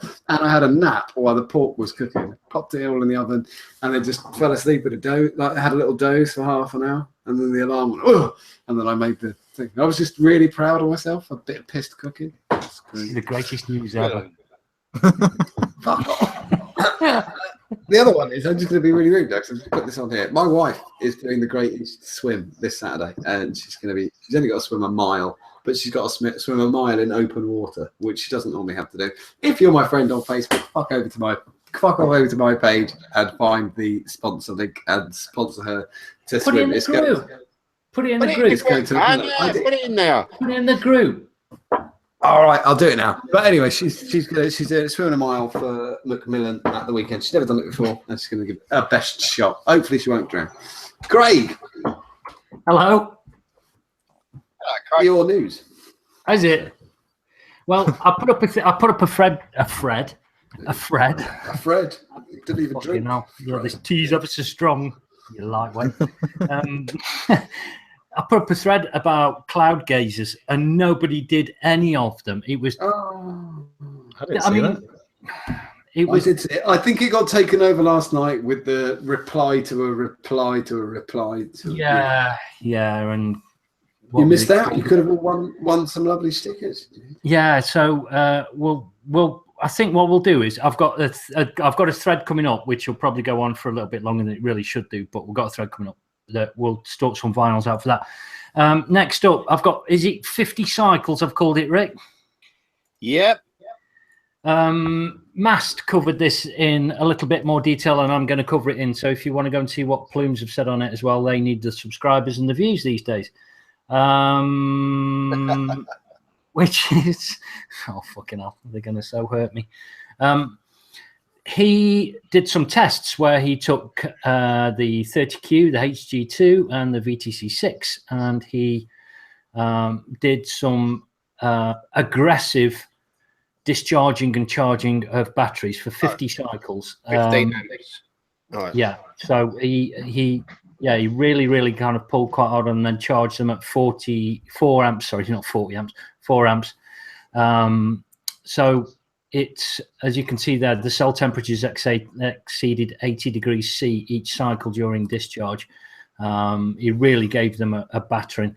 The notes basically say this is, if you were to use it for 200 cycles, a normal, not abusing your batteries, this is the equivalent of 200 cycles for that. This is really aggressively attacking the batteries as hard as they can in order to get it to show how these go down over time. As you can see, after 50 cycles, the Samsung 30Q is holding more charge than the others. It's only dropped by 6.1%, whereas the VTC6 started out as the highest and went down to the second lowest, and then the HG2 started off low and just stayed low. Is that the brown one? Yeah, the HG2 is the doo-doo browns. Yeah, the 30Q is the pink ones, and the VTC6, everybody else knows what those ones are. So it'll give you an idea of when you see a battery and you think, okay, well, I'm going to use that because it's got the biggest number on it, or it's like everybody's using those. This is what the battery will do over a period of time. So that's the kind of thing that He's doing some bang-on testing, Mooch, lately, isn't he? Yeah, it's out of the box, isn't it? It's not used traditional stuff now, is it? Yeah, and the stuff that he did with the materials for the tubes as well, where he basically proved that it makes fuck all difference, and it's all down to component connection and things like that inside of things that makes the difference. That's stainless and it hits like copper. Yeah, exactly. Yeah, it's all of the weak points. That's the bit that makes the difference. So it makes no fucking odds what your mech is made of. Now, he did also mention as well, I think in UK squonkers, that it doesn't apply necessarily to squonkers because that's the conductivity to do with the contacts and all of that kind of stuff. That's a different thing. I'm not going to speculate on what they may or may not be. A lot of people say silver, a lot say copper, a lot say whatever. I'm not going to go out there on a limb on that. I'll go out on a limb and say it. You know that mod I made for Richard there has got brass into and a bit of a Hodor. It's very likely to. It's right. Me. That mod I made for Richard. Refresh, Craig. Has that stopped it? Yes. Yes. That mod I made for Richard has got brass inside because that's just what was in there originally, and it hits just as well as this mod does with silver. So there you go. Make of that what you will. So I think everybody there was a lot of people with vested interest getting very angry or a bit daft, really, and with Mooch, and I feel you backed him into a corner, which was a bit. I personally felt it was a bit unfair when I read the. I mean, what I will say about the mods, and then Mooch backed this up as well. Actually, Richard's mod has got thicker brass than this mod has got silver. So the size of metal is a big component here. If you've got a wafer thin, that doesn't matter. It doesn't matter. That's what he said in his article. It doesn't matter. There's that much metal anyway. It makes next to no difference. It's not. We're not talking about mechs. It's kind of. Oh, you want about the squonkers? Are you? Yeah. Oh, right, with the squonker. Yeah, I guess it's. I mean, I used 0.5 millimeter brass sheet in mine, and this is about 1/4 mil silver. I don't know if that it will make a difference. I'd imagine the amount of metal there is enough to not offer up a lot of resistance. Yeah, there's still, I mean, there's still contacts, but I'm going to just wait until if Mooch decides to test it and he's got the equipment to test it and he's got the equipment to prove it with actual numbers. I'm going to wait for that because everything else is just. Yeah, I really am. I think some people are going to be surprised, and some sensible humans are not. I think a sensible test would be to have 2 good mods that are one made of stainless or one made of copper, and put an ATI on it and just test the voltage when you're firing it. I'm going to leave it. I'm going to leave it to Mooch. Whatever Mooch did with it, he will have thought about it. He will have gone through it. Just a quick beer update. We're on the Cambridge IPA. Oh shit! Oh god! So is that, I'm on the third one? Got the good old favourite. Gary, this is all they do every single week. Well, you know. I get pissed live. It's amazing to watch this shit. Next up, I've got a link to an article. I'm going to go very quickly on this because I fucking hate the site that it appears on. You can probably guess which one of 2 it is. Daily Mail? No, it's the other one. I'll have it on here, which is Fox. So here we go. Phone news. They said authorities say a dog rescued by firefighters in a townhouse fire in Damascus over the weekend may have been the culprit for sparking the blaze. What happened was that they believe that whereabouts is it? It is likely the dog may have taken it from another room, which was an e-cigarette, a battery, after a battery for a vaping device ignited. It just goes on about the fact that it went and did it. But I also found quite interesting at the bottom, which was Montgomery County Fire and Rescue said the battery in question is being examined at a lab to try to determine how it exactly caught on fire. Well, for fuck's sake. The bottom line is even dogs shouldn't put batteries in their pockets with change. No. We're getting an echo again. Or was it fucking? I've tried my hardest to blow batteries up in my time, and way back when there were sort of only truss fires available.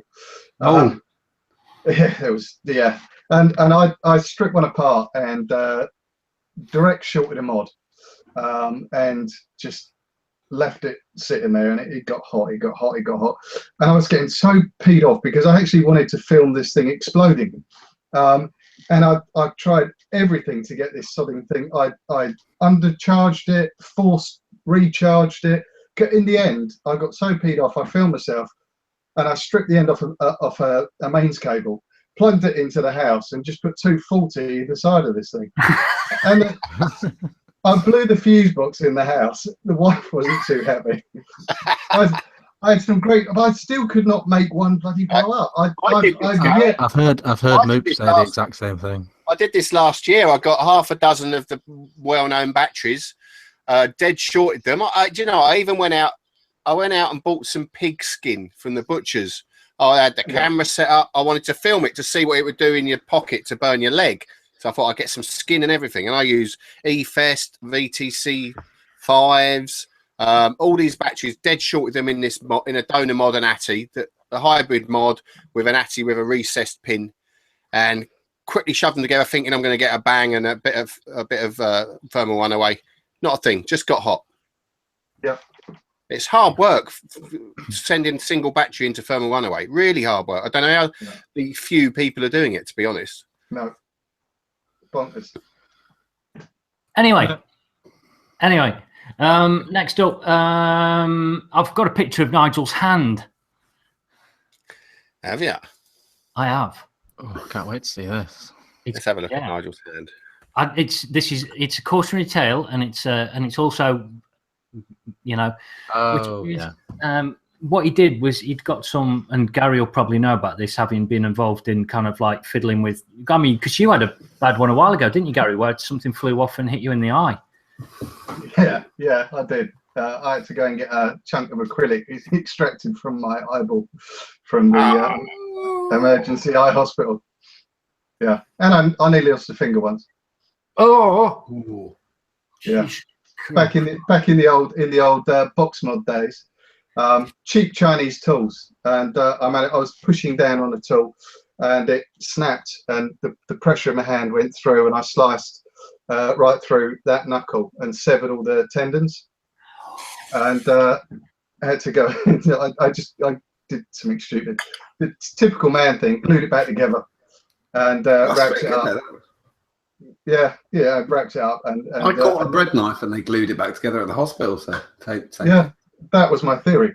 And it sort of a couple of weeks passed, and come home from work, man, I knocked it on a table at work, and it just went like that, like comic finger, and went to the hospital, and went, yeah, that's rather fun. Isn't that what super glue was invented for? Super glue was invented to stick flesh to flesh. Yeah, not plastic. Yeah. And anyway, in the end, they had to open it right down the middle and do all the tendons back together and all that sort of stuff. But yes, I've seen. I thought Nigel had been pleasuring himself when I see that picture, to be honest with you. Well, that's what he's like with his boxes, though, isn't he? He just, when he opens it over, and it's like, ooh. He's so happy. He's so happy. He's got that squonk thing going on there. Looks like he's dropped his bag of coke. Yeah, he's done really well with it. But yeah, the image is. It's the stuff that you use for stripping the powder coating, and it will eat your fingers. That stuff will. So just a reminder to everybody: just make sure you're doing everything safely, because fucking hell, it's like If you do, you could end up with something like that. Yep. So that's what he's doing now. So Nigel's doing these really, really nice squonkers now. Don't message him, but he's got SVB mods. If you look for it on Facebook, and there's he'll tell you what's going on with all of the mods, what's going on all the way up to Vape Fest and beyond. So go and hit him up on there. They're really, really good, and there's a lot of people after them now. Really, really taking. He'll sell out at Fest. He's going to have some at Fest. Oh, God, yeah, easy go. Next up, I have. In fact, no, we're not even going to bother doing this, but I'm just going to read it out, which was a test purchase operation in Nottingham was carried out on 14 city stores to see if the minimum age was sold, which is, I said they've got something. And 4 of them failed. This was to do with alcohol and vaping. They didn't say how many were alcohol or how many were vaping. And the thing at the top says a quarter of Nottingham stores tested. Right, it's 14 and there were 4. As far as I can work out, that's 2/7. That's not a fucking quarter. That's the first thing. So yeah, there's an article on there. I'll stick it in the group at some point. It's just the usual kind of thing that there are people walking around and checking and things like that. So, but there is one interesting bit, which is they said investigations are ongoing into the 4 traders who sold to young people, whilst those shops who did not sell will also be informed of the operation. So they're going to let them know as well that they did it. Yeah, which I think is pretty cool. They have to do that. I think the one thing I realised from the previous round that they done, when we actually spoke to Trading Standards and said, okay, can you give me a breakdown in terms of your visiting what sort of premises are they? Are they dedicated vape shops? Are they, what's the breakdown?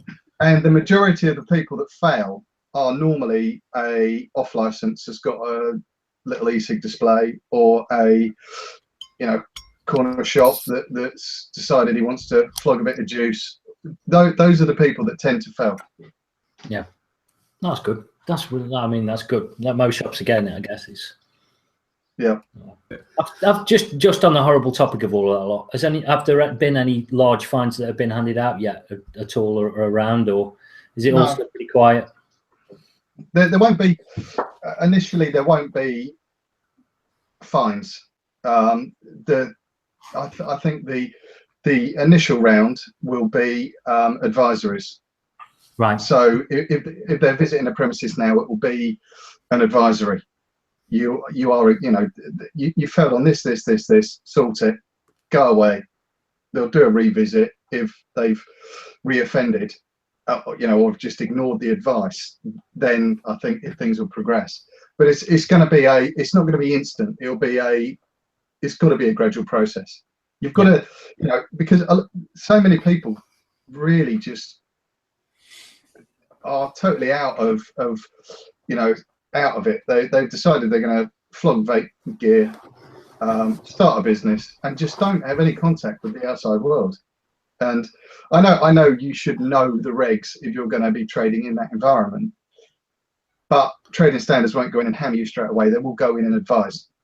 Yeah. Cool. I will go. They do like to make an example. Yes. Just from past experience. I remember them putting a managing director of BP in prison on Christmas Eve. Yep. They did that, and everybody shit themselves because obviously we all knew the MD had gone to prison because a shop that had a warning, someone had come in and bought, and they hadn't been fined. They were given a warning and given advice, and then they did it again. And to make an example, they asked who the licensee was, and the licensee for the whole of the east of the UK was the MD. And so they went around his house and said, "You're going to prison," and they put him in prison on Christmas Eve. Yeah. He was not in a good mood on Boxing Day. He really wasn't. I can imagine. They kept him overnight. They were ever so much doing the game coffees and stuff, but he was fucking livid. So next up, go on, Gary. No, go on, you go. Oh, I was going to race through these because I need you lot.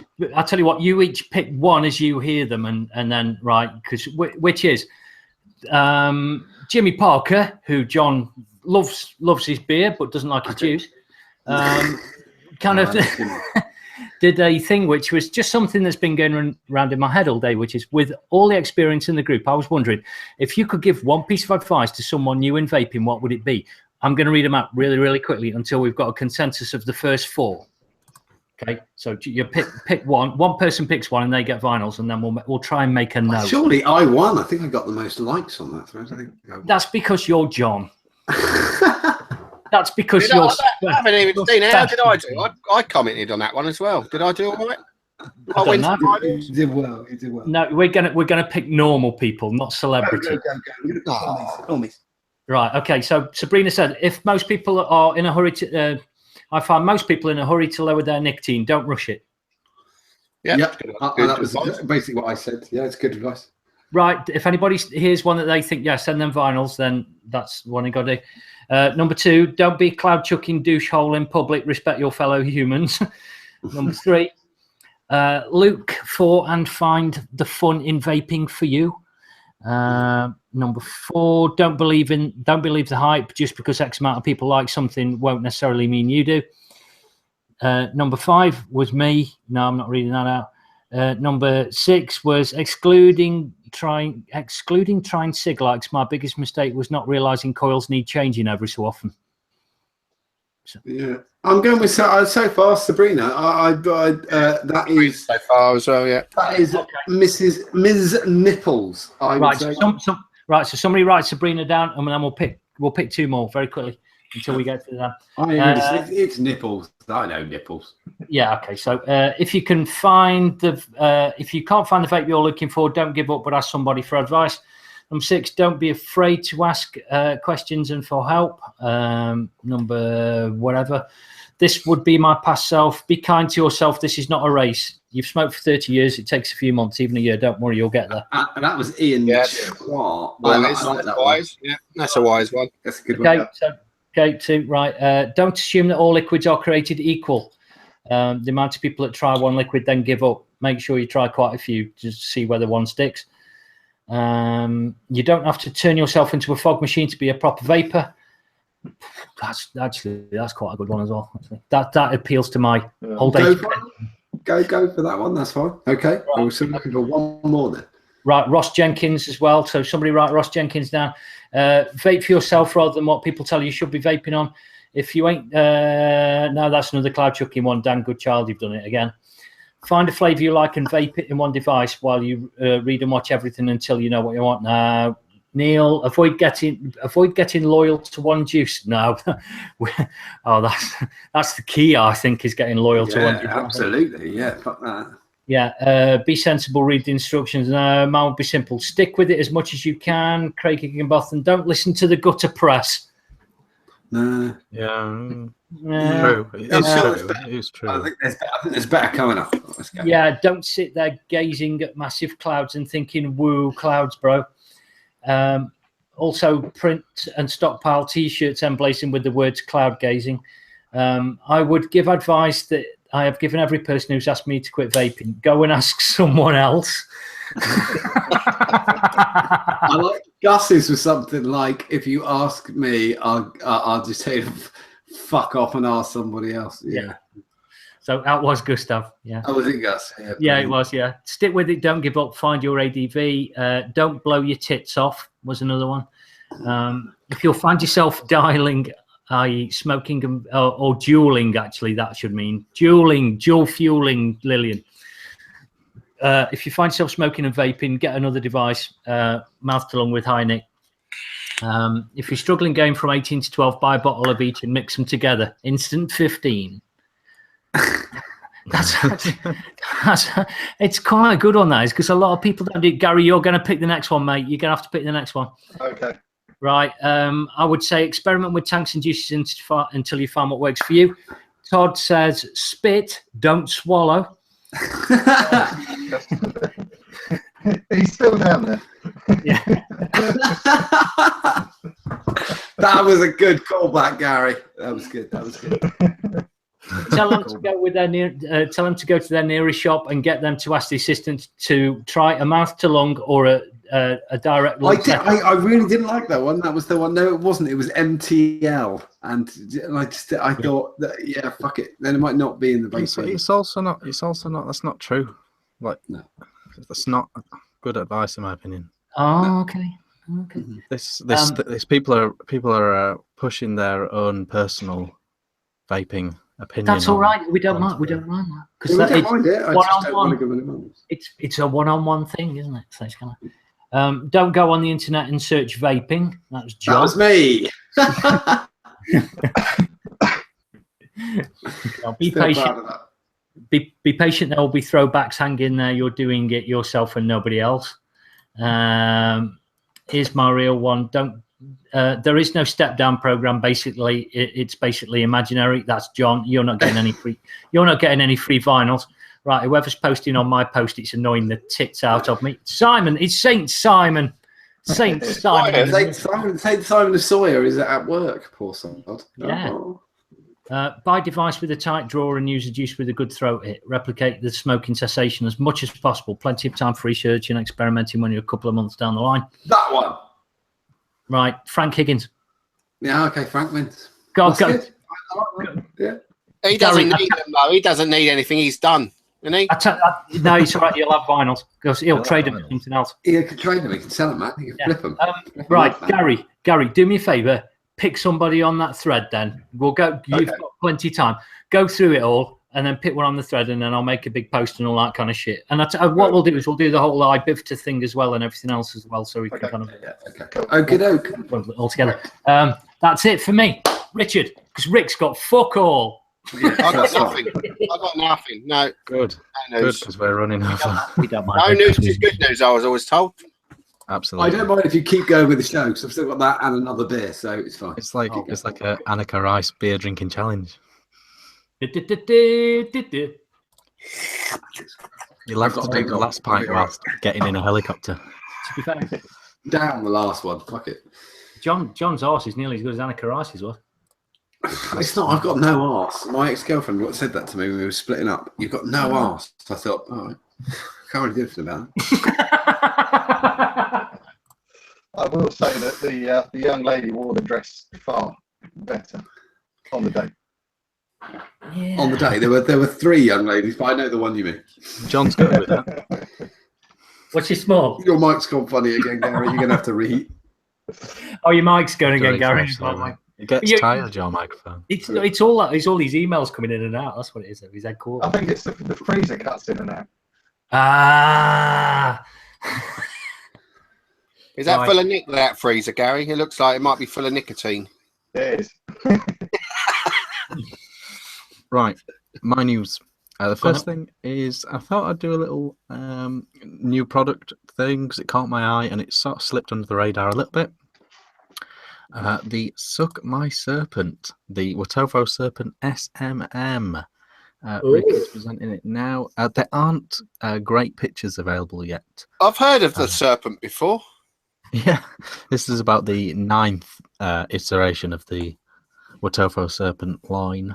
But this one is designed by Matt Cully from Suck My Mod, or it's got his name on it. It's hard to tell. Yeah, that's It's very hard to tell with these things. I can see Matt in the the CAD last package one. now. I can see Matt in the CAD package now, just going around, just going. Hopefully, it works better than the last one he put his name to. Sorry, Matt. We love you, Matt. We love you, Matt. But this one, looking at it at a glance, it looks to me like a single coil Watofo Troll RTA. That looks dual coil to me. That does. Why has it got four screws? No. This is single coil. No, it's got 2 air. Oh, Got actually. two air holes. It goes down there then, doesn't it? The reason there's 4 is so you can wrap your coil whichever way you like. You know, because that's a difficult thing to do. Is the airflow very Narda-esque? Is it coming from the centre of that block? Oh, yeah, there. No. It comes through there, the air then. Oh, yes. Oh, Good I'm shout. up for that. Can you get this in the UK yet? Hang on, no, it goes underneath. Hang on. Yeah, it goes but- down and then up and then through and then over and round and then down. Oh, indirect airflow. Looks like it. To answer John's question, I'm going to say no. The real answer's yes, but the people selling it, we don't recommend. So yes, so that's that. Oh, so it is for sale in the UK, but we don't. Don't look recommend for it yet. Don't look for it yet. Give it a couple of weeks. Okay. Because there's some. It's got some people decent size juice channels there, isn't it? I'm up for it. Well, we'll wait for the ideal home recommended retailers, and we'll give you them. Wait till it gets the ideal own badge of approval. But Yeah. well, or not. But it's not widely available yet. It's Um, nice it's they've brand given you new. a tip that you could just to kind of hold the place, so you can throw it in the bin when it gets there. Gary, what do you think, mate? I agree with Gustav, to be honest with you. Why does it come with a frozen piss drip tip? Exactly. But that's just to hold the place of a real drip tip, Gary. Just pull that off, chuck it in the bin. Yeah. It's all the rage. It's all the rage of frozen piss. I've don't seen get that that. quite a lot recently. That is Yeah, the he's told NHS flesh bandage for me. It's You know good. that fucking wrist thing they give you? It's like flesh. So can we work out where this airflow? Does this airflow go in Yeah. up Yeah. there and then through the post in the middle here and out the side? Yeah. Out the inside. Yeah. So it's going to be noisy as fuck. Yeah. Yeah, it's not really direct enough, is it? But- Yeah, it's going to be See, I probably think be it's about quite tasty. 25 quid. So I'm all right with it. I think it'll be tasty. I think that could work well. Problem is though, Yeah. the first serpent is still fucking great.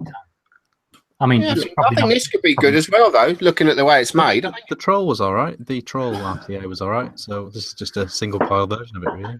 I think that could work all right. That one, if it's not too noisy and too much turbulence with the airflow. So what's next then, Richard? God, we're an hour and 40 in. This is like Right, Todd's okay. Blood. Sorry. Keep talking. We've got a drink. This is Yeah. just really briefly. I'm drinking Warrior at 5.5%. Oh, for fuck's sake. Warriors, go out to play. Right, sorry, carry on. Fuck. So I saw this mail shot. This might be an interesting one for Gary to pick up on as well. But so we'll just really quickly roundtable it. I got a mail shot just randomly from DNA Vapes / SMKD, who are creating a joint site apparently to be the sole UK exclusive distributor seller of Tesla products in the UK. And I just, as a talking point, I just wondered how everyone felt about this. Like, obviously, on the surface, it doesn't feel great for the consumer that it will ultimately allow SMKD / DNA Vapes to set whatever price they like if there's no actual other UK competition.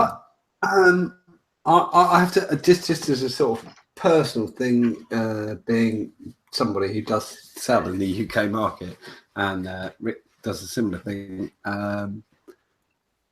From a business point of view, it makes perfect sense.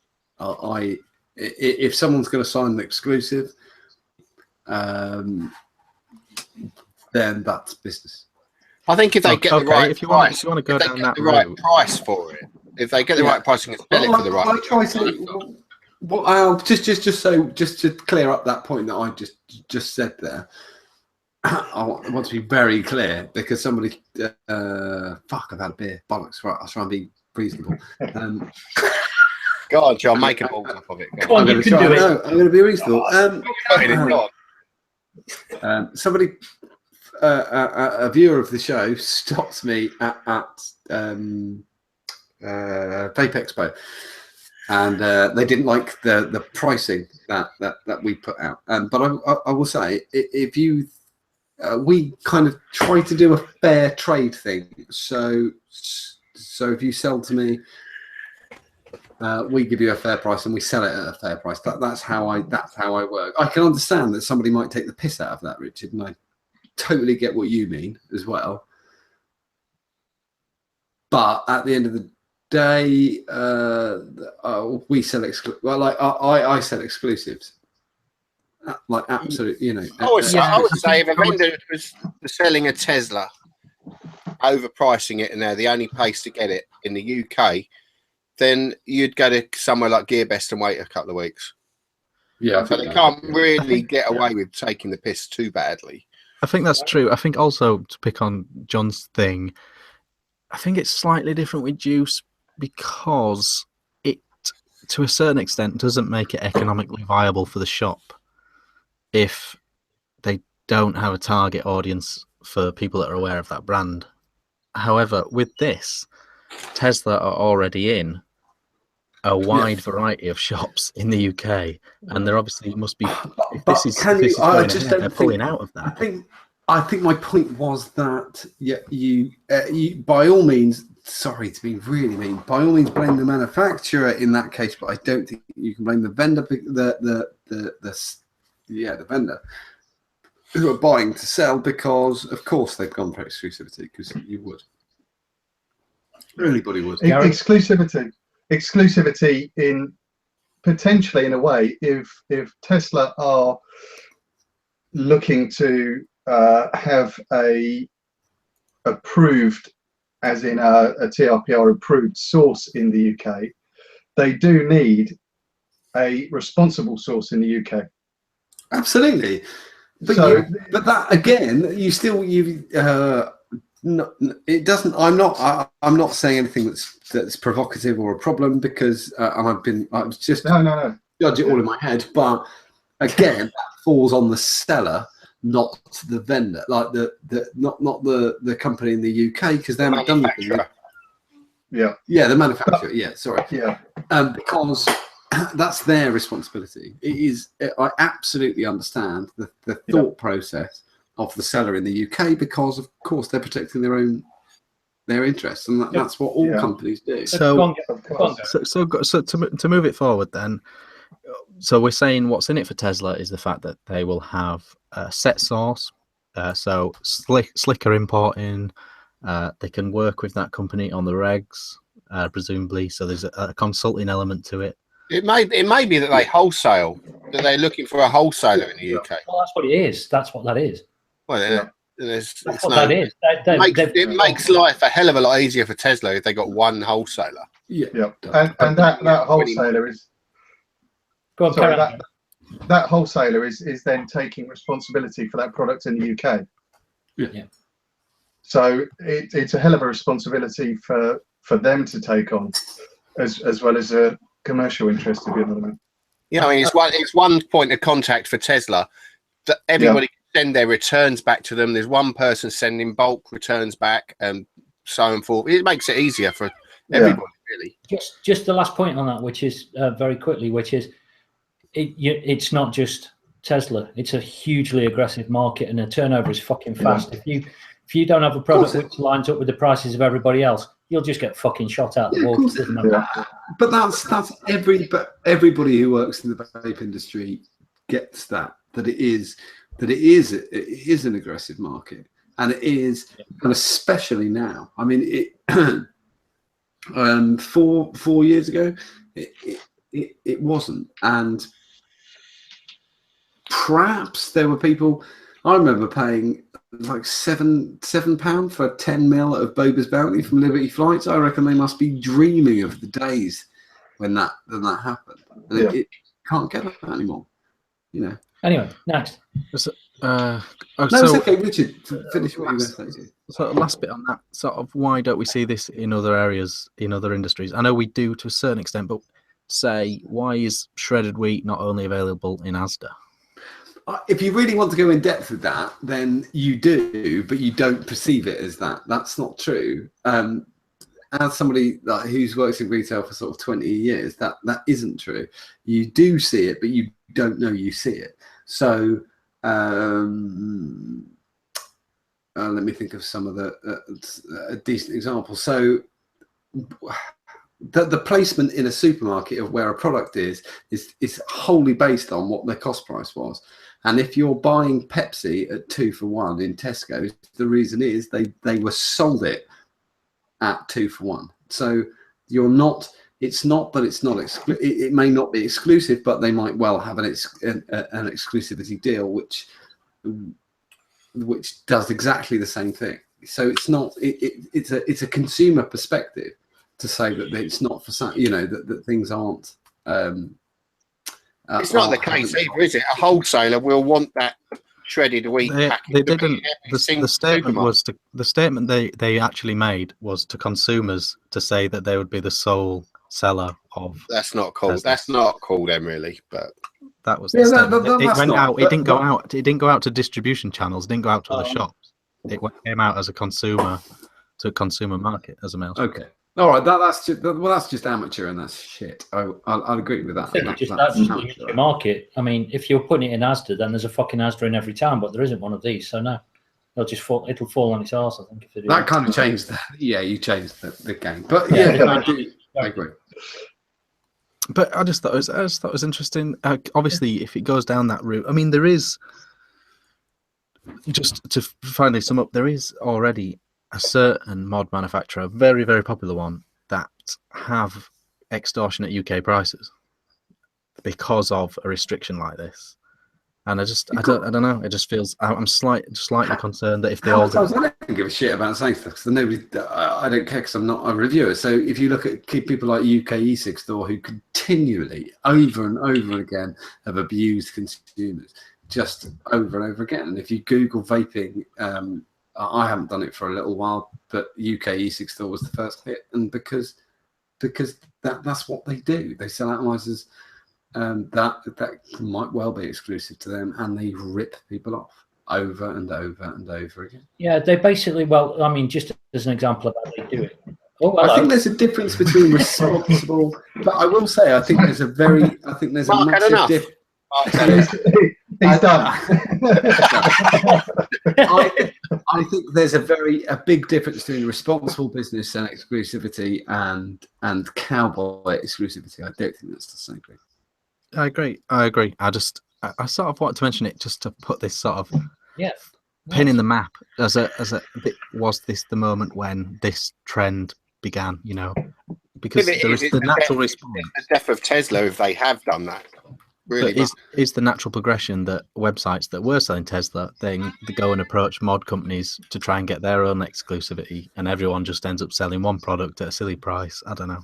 Yeah, but I mean, if they do that, then the people that are going to win are the ones that don't do exclusivity, because what they do is they just say, no, you don't get exclusivity. We sell it everywhere we fucking can. Our unit count that's coming across means that their price is going to be lower for the whole of the country as a whole. So you're just going to for a similar device of a similar kind of standard and a similar cost for development and production, we're selling it low because the unit count goes through the roof. And then all of the others are going to be sitting there going, well, why aren't we shifting hours? Because somebody's just going to undercut them. So I think partially, I think Tesla believe in their own hype, I think, a little bit in this. I think, mate, if Tesla as a manufacturer look at the amount of units they're selling in the UK and somebody comes along, Mr. Billy Big Balls, and says, here's the amount of money for the amount of units you usually sell in the UK, we'll take exclusivity on it, then maybe it's viable for Tesla to do that. But they'd have to be a big order to get exclusivity. We'll see how it plays out, and we'll come back to it a bit. And Yeah. It's good though. Worth looking at. I do. I think a lot of people. I often see. Oh no, I'm not going to end that. Carry on. Yeah. It wasn't a thing on your situation, John. Really. No. I know it wasn't. No. I know it wasn't. I was just going to say something that would have got me in trouble with other vapers, but it's fine. Right. So cool. I've got down here questions for Gary now at the bottom, haven't we? Yay! Questions for Gary. Shit. Well, I didn't add any of these because I was crap all week. So it's kind of like the thing is right. Just away from all the IBVTA stuff, which is yes, you also make drip tips, and I have numerous ones from. How long have you been doing this, and do you still do it? And no, where can we find you? I'm retiring. What? Yeah, that's it. I'm doing my last batch. He's making me a special tip. Just the tip. Just the tip. Yeah. Just the tip, and I'll see how it feels. Right, go on, Gary. John's had too much to drink. You just carry on, Gary. No, I've been modding since 2008. A long time ago, and sort of I think Liberty Flights used to sell my mods back in sort of 2009, and they were, I think, some of the first commercially available shit boxes to be sold. And I just got we had this built, and this was purely for like modding, and back in the day, I with Graham from Siam. Yeah. We were good buddies back in the day, and we did a thing where when I was doing my show a long time ago, he introduced me to his drip tips, and I was sort of like, they're good, how'd you do those? And I bought a metal lathe, and he was a complete shit back in the day, because he used to just give me little tidbits and make me work it out for myself, and then come back to me and go, I've worked it out. And then I bought the wood lathe, and I think I've been making tips for about 3 and a bit years. I thought it was longer than that, to be honest. No, only 3 and a bit years, and it's just I've had enough, basically. I mean, it was religious. It was almost like I can remember religiously every Sunday night at 8 o'clock on a Sunday night. Tips, yeah. It used to be bonkers. Yeah, and it was like fucking hell. It was the big thing of the week almost at one point. It was kind of like, and they went in minutes. Yeah, it was mad. I always remember you doing those slots on VT UK. That's probably 4 or 5 years ago now, I think. Yeah. All the little we used to do. I mean, it started off with just me, and then I had a mate come in who we used to do the, you know, he was running one mod and I was making another mod and film it over the week. Unfortunately, he passed away just before his 40th birthday a couple of years ago. Oh. And that's what sort of that's what done the TV thing for me. Yeah. It was a big old hit, because we were halfway through a mod. And it's funny, because the one thing I remember, we actually challenged ourselves the week before to do a mod from the pound shop. So we both had to give each other a challenge, and it was the week before. I went in and I see that they were selling dildos in the pound shop, and my challenge to him was to go and buy a dildo to mod on the show. So he'd gone out and he bought it, and we were talking through Skype, and he'd got this dildo, and we were talking through the plans, and then he just went totally offline, and he passed away suddenly. Oh, the the only thought that was going through my mind was, fucking hell, when they go into his house, You'll find him in the shed working with a dildo. I know. So I found the need to message his family and say, if you go into his house, you know, they were lovely, and you find just, you know, this is what it was for, type of thing. But, yeah, that I haven't done anything, but yeah, we've been modding and making shit since 2008, 2009, and now I'm just jacking in the tips, and finally the workshop is I'm just gonna play. I'm gonna try and make a few more mods. That's really the one thing that I haven't done, I've had the lathe for about 3.5, 4 years. I've not made a bowl or anything on it yet, so I'm gonna get old.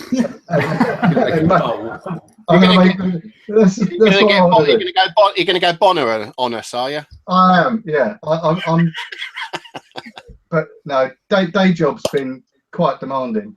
I kind of Gary, because the first time I ever met you, I made a joke about it when I put the post that you were coming on the show tonight. And the first time I met you was when I was bidding against myself on Leicestershire Vapers. Tip.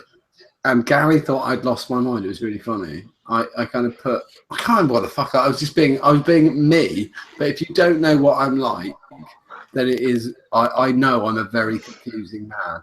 And so he put up like drip tip, and I put £10, and I put 15. You'll get me going.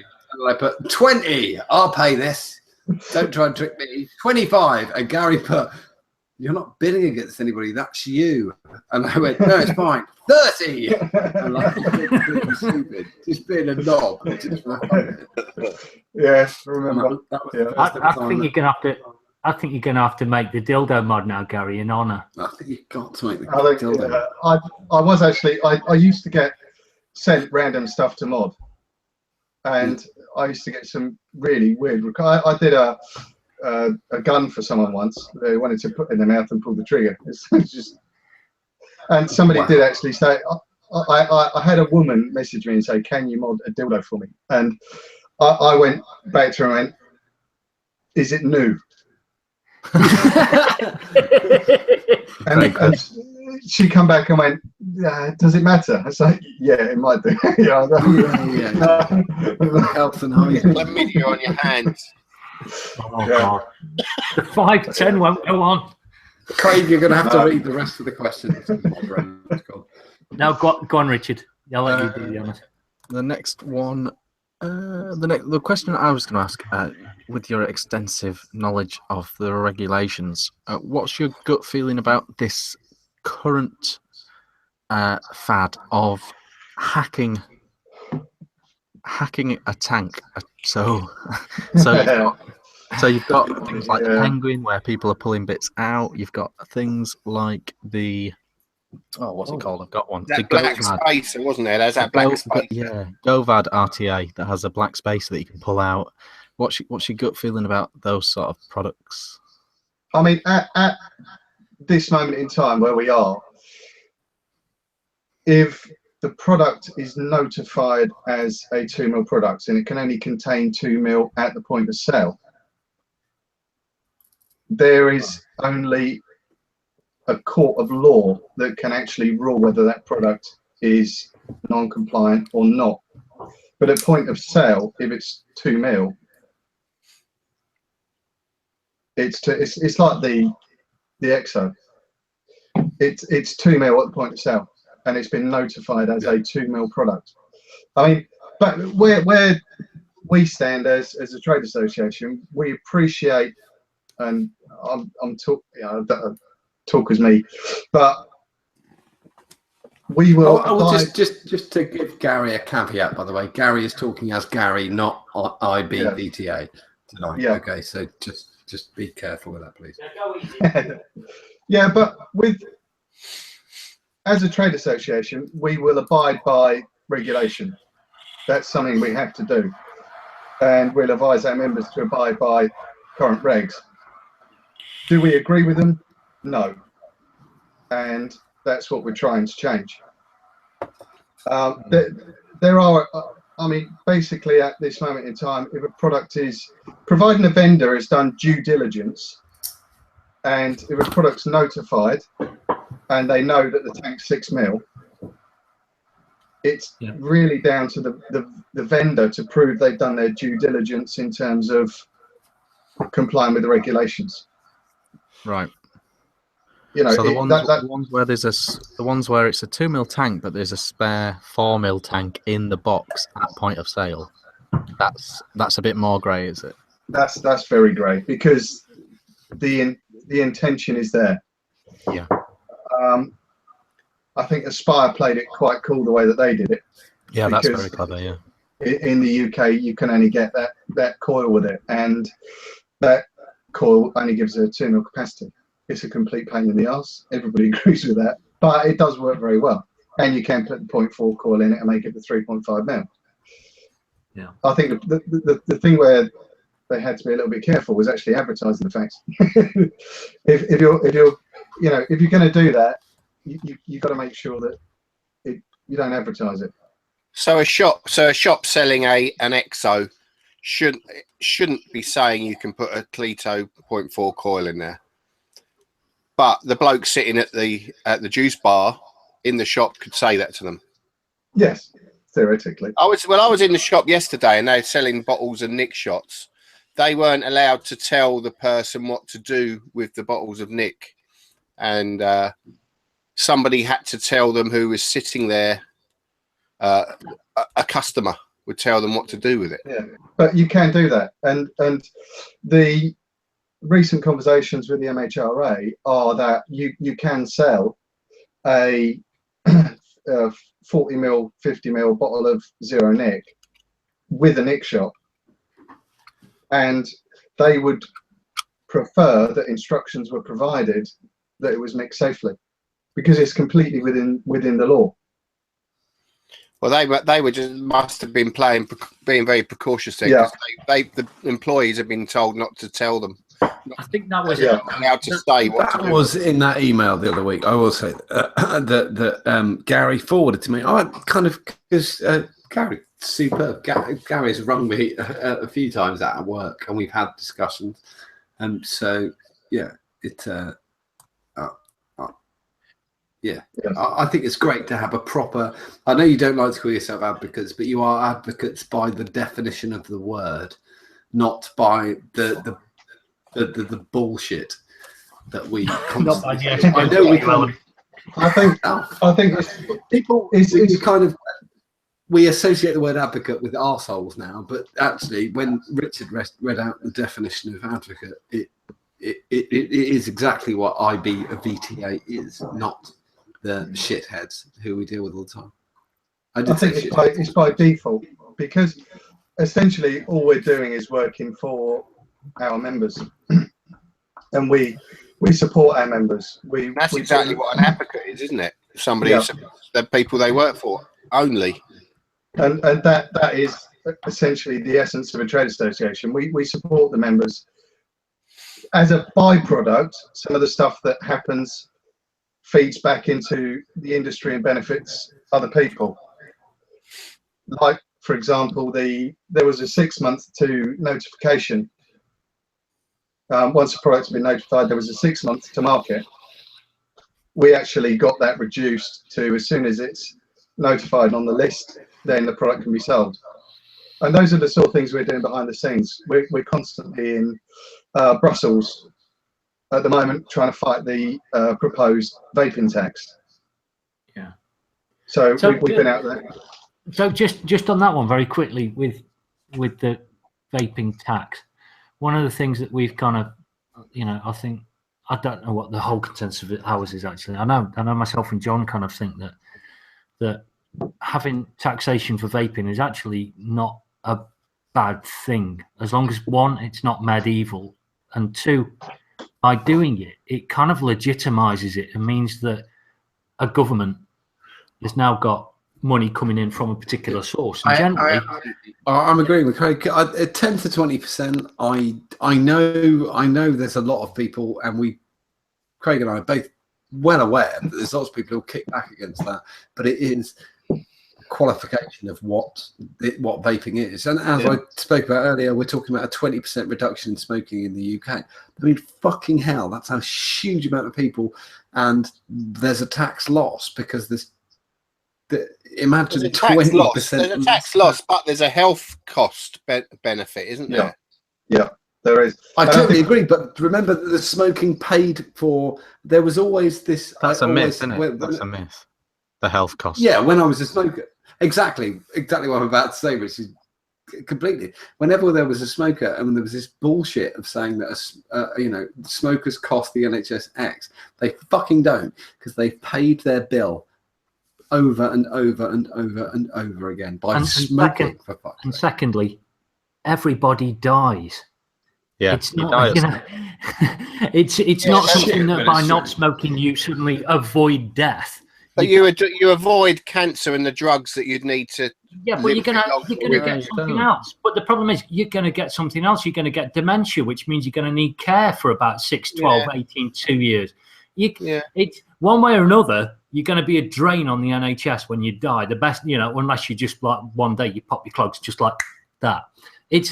That's the point of it all. It's there's no cost in that. But I just think that the whole taxation thing is something that I kind of believe that having the taxation now means it legitimizes it and means the government will find it very hard to say we're going to ban vaping completely because we think it's not safe when they've got money coming in, because we're kind of paying our way then at some point. Yeah, I think this has gone a bit under the radar, the taxation. I haven't actually heard of it. Is this something that the UK will avoid with coming out of the European Union? Definitely not. It's interesting at the moment because your mic's gone fucked. Let's make it up. Let's make up what Gary said. Let's have a quick beer. What's happening is we're not going to get taxed nicotine because we're coming out of the EU and it's not going to affect us in the UK at all. Oh, we don't know. It's on our books. Anyway, yeah, there you go. Go on, Gary. Carry on. It's a fucking freezer cutting again.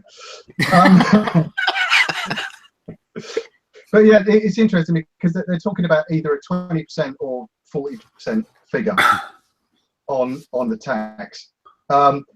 Most of the MEPs that we've met with in Brussels against, and there are studies to show that even if it was implemented, the revenue that would be gained would be completely insignificant against the cost that it would cost to actually implement that. And the cost for, and the angle that we come from, the cost for a vendor to actually implement and manage, because when it's a taxation, it's down to the vendor to manage that money, put the systems in place, and then pay that to the government. Right. The cost like of that VAT, is basically like VAT. Yeah. The cost of that is going to be stupid for most vendors. Right. So in representing our members, it's a no-go because it's just it's going to be stupid to implement. It's going to be expensive to implement, and it's going to put it's going to price a lot of stuff out of the market. Right. Are they actually, when they say about taxing, what is actually taxable? Just the nicotine? Are they looking at taxing just nicotine, or? Yeah, it's not devices. And we were actually involved. The commission in Brussels actually asked IBVTA to hold the consultation in the UK on this, and we had some guy come over from Italy actually who was doing the initial consultation. So we had a lot of manufacturers, a lot of vendors, and we even had a session for vapers and advocates to come and have their say. And it's still out there. It's still in the open. We don't know what's going to happen with Brexit. Obviously, we're pushing against it. A lot of the MEPs that we've met are also pushing against it. Yeah, that's interesting. Though we'll have to keep us in the loop on that. We'll post it on the group. What's going on? Do you think eventually it's something that's kind of going to happen though? Because generally, I think a lot of people are kind of the opinion that stuff that people enjoy generally gets taxed. Yeah, I mean, at present time, we're paying VAT regardless on e-cig products. Yeah. If you were to look at something like NRT, like a patch or something like that, in terms of we get 20%, they get 5% because they're a medicinal product. So you end up pushing yourself down a route of, do you want to go medicinal? Do you want to have the I'm going to play the devil's advocate here, Gary. Yeah, the problem is, we know, I mean, every single scientific test that's been done proves that the current NRTs don't work at all. That there's a 95% failure rate in people who are trying to quit. So that's one thing that's skewed.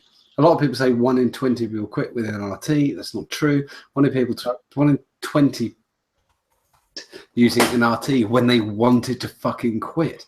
It doesn't fucking work. And so of course you got 5%, mate. It's like saying, well, Weight Watchers is only 10 quid a week. Of course it's 10 quid a week because 99% of people are the same weight or fatter after 1 year. And exactly the same with NRT is after 1 year, most people are still fucking smoking. So it doesn't work. So of course you can charge 5%. Yeah, it's bonkers. And we can, I mean, once Brexit and all that sort of stuff goes through, we don't know. We're trying to influence certain things. And we can only influence on behalf of our members because they're guiding us on what they want to influence, if you know what I mean. Yeah. So not from and that's the thing. Not everybody will agree with what the IBVTA are doing. It may not tick their certain thing, but to be honest, that's not your job. Our job is for the members, and we support the members. And you know, if somebody wants to be involved and wants to be involved in that sort of decision process, then join, have an equal share in the company, and so it's as simple as that, really. No, I kind of like that. I like that idea of it as well, because it means that you don't get fringe projects becoming front and center, which seems to be the problem with a lot of advocacy, and like the I'm going to call it the SJW level of advocacy. It's kind of, you know, because that's really what it is. You don't end up with these fringe things suddenly becoming front and center and the most important thing then, because all of your people are all going, here's everything that we've got, put it all in there, and you look at the list and go, well, that's the biggest pile, that's the thing we're going to hit next. Yeah. So I think just to close on the IBVTA is to say that you don't. There's not a vape fame part of it, which I think is what we very much appreciate from you. Is that fuck the people who try to make themselves. Gary can have no opinion on these matters, John. No, that's my opinion. It's not Gary's opinion. I'm saying that. Fuck you. Well, I think it's been very interesting to hear about the IBVTA on here. I didn't know anything about it before, and being a manufacturer, I suppose, now in the vape industry, bringing out an ATI and stuff, we'll have to have a talk, Gary, I think. And the other thing is, if you see Gary or anybody from the IBVTA at anything like we did when we went to Expo, go up if you're a vapor and just give them a little bit of appreciation, because I tell you what, if they don't feel like they're walking uphill sometimes, so give them a little bit. Give Gary a hug. Especially if you're we're going to move on to some daft questions, Gary. We've already done. Can we ask about Expo? Because we saw you at Expo. How did you find Expo, Gary? It was very, very good. Busy, good. I mean, we sort of work with the Expo, and they give us space effectively, and we're not there to flog anything. We're there to give the advice we can on the day. So, you know, we had a lot of manufacturers coming up, a lot of vendors just asking general advice, and that's what we were there for. It was good, nice to meet people, speak, and to be honest, it's nice to be paid to be there. I really appreciate really funny thing. I was at Monday or Tuesday after Expo. I'm going to bust Gary now and be mean.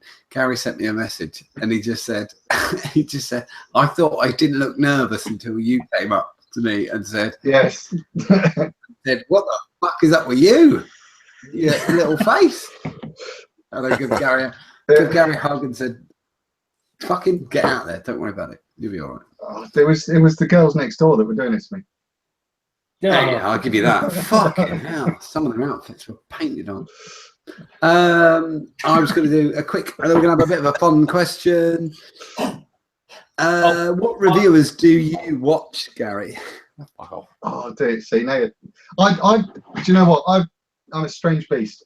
I watch Todd and Scott, and recently Richard. Hey, but I'm like I say, a strange beast because I don't watch them because I want to buy a new.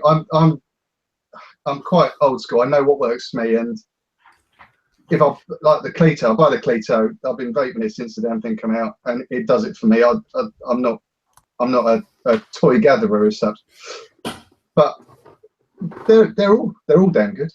But I don't go out looking to watch a review unless I cannot build for shit, to be honest with you. So if I'm terrible, I can build a mod, do it like, can I make a coil? No. So I can't. I'm just shit at coils. I will like watch if I've got a new Atty, because I've had to buy shed loads to put match tips to them. But if I want to build it, I have to then go and seek something to watch. I don't know if Richard caught that. There was only 3 reviewers Gary watches: Mark, Scott, and you. Oh, wow. Very, very good. When I said, If you're watching it to learn how to build, you're struggling. I did say only once, though.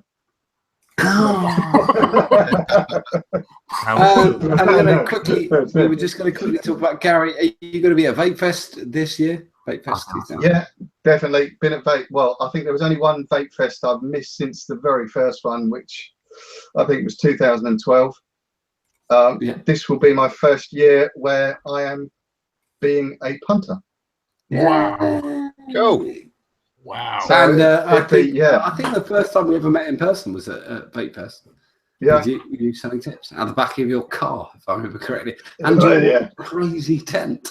Yeah. My crazy tent, yeah, and the old Del Boy outfit with the tips on the inside. Okay, and we're going to go for the difficult question to end on. I think, Gary, trapped on a sinking boat with Scott and Mark Todd. You only have time to save one before the boat sinks. Who will it be? I just asked Todd. What's that? That was TJ. Oh, you took it to a new low. He did say Scott. Yeah. Scott. So that's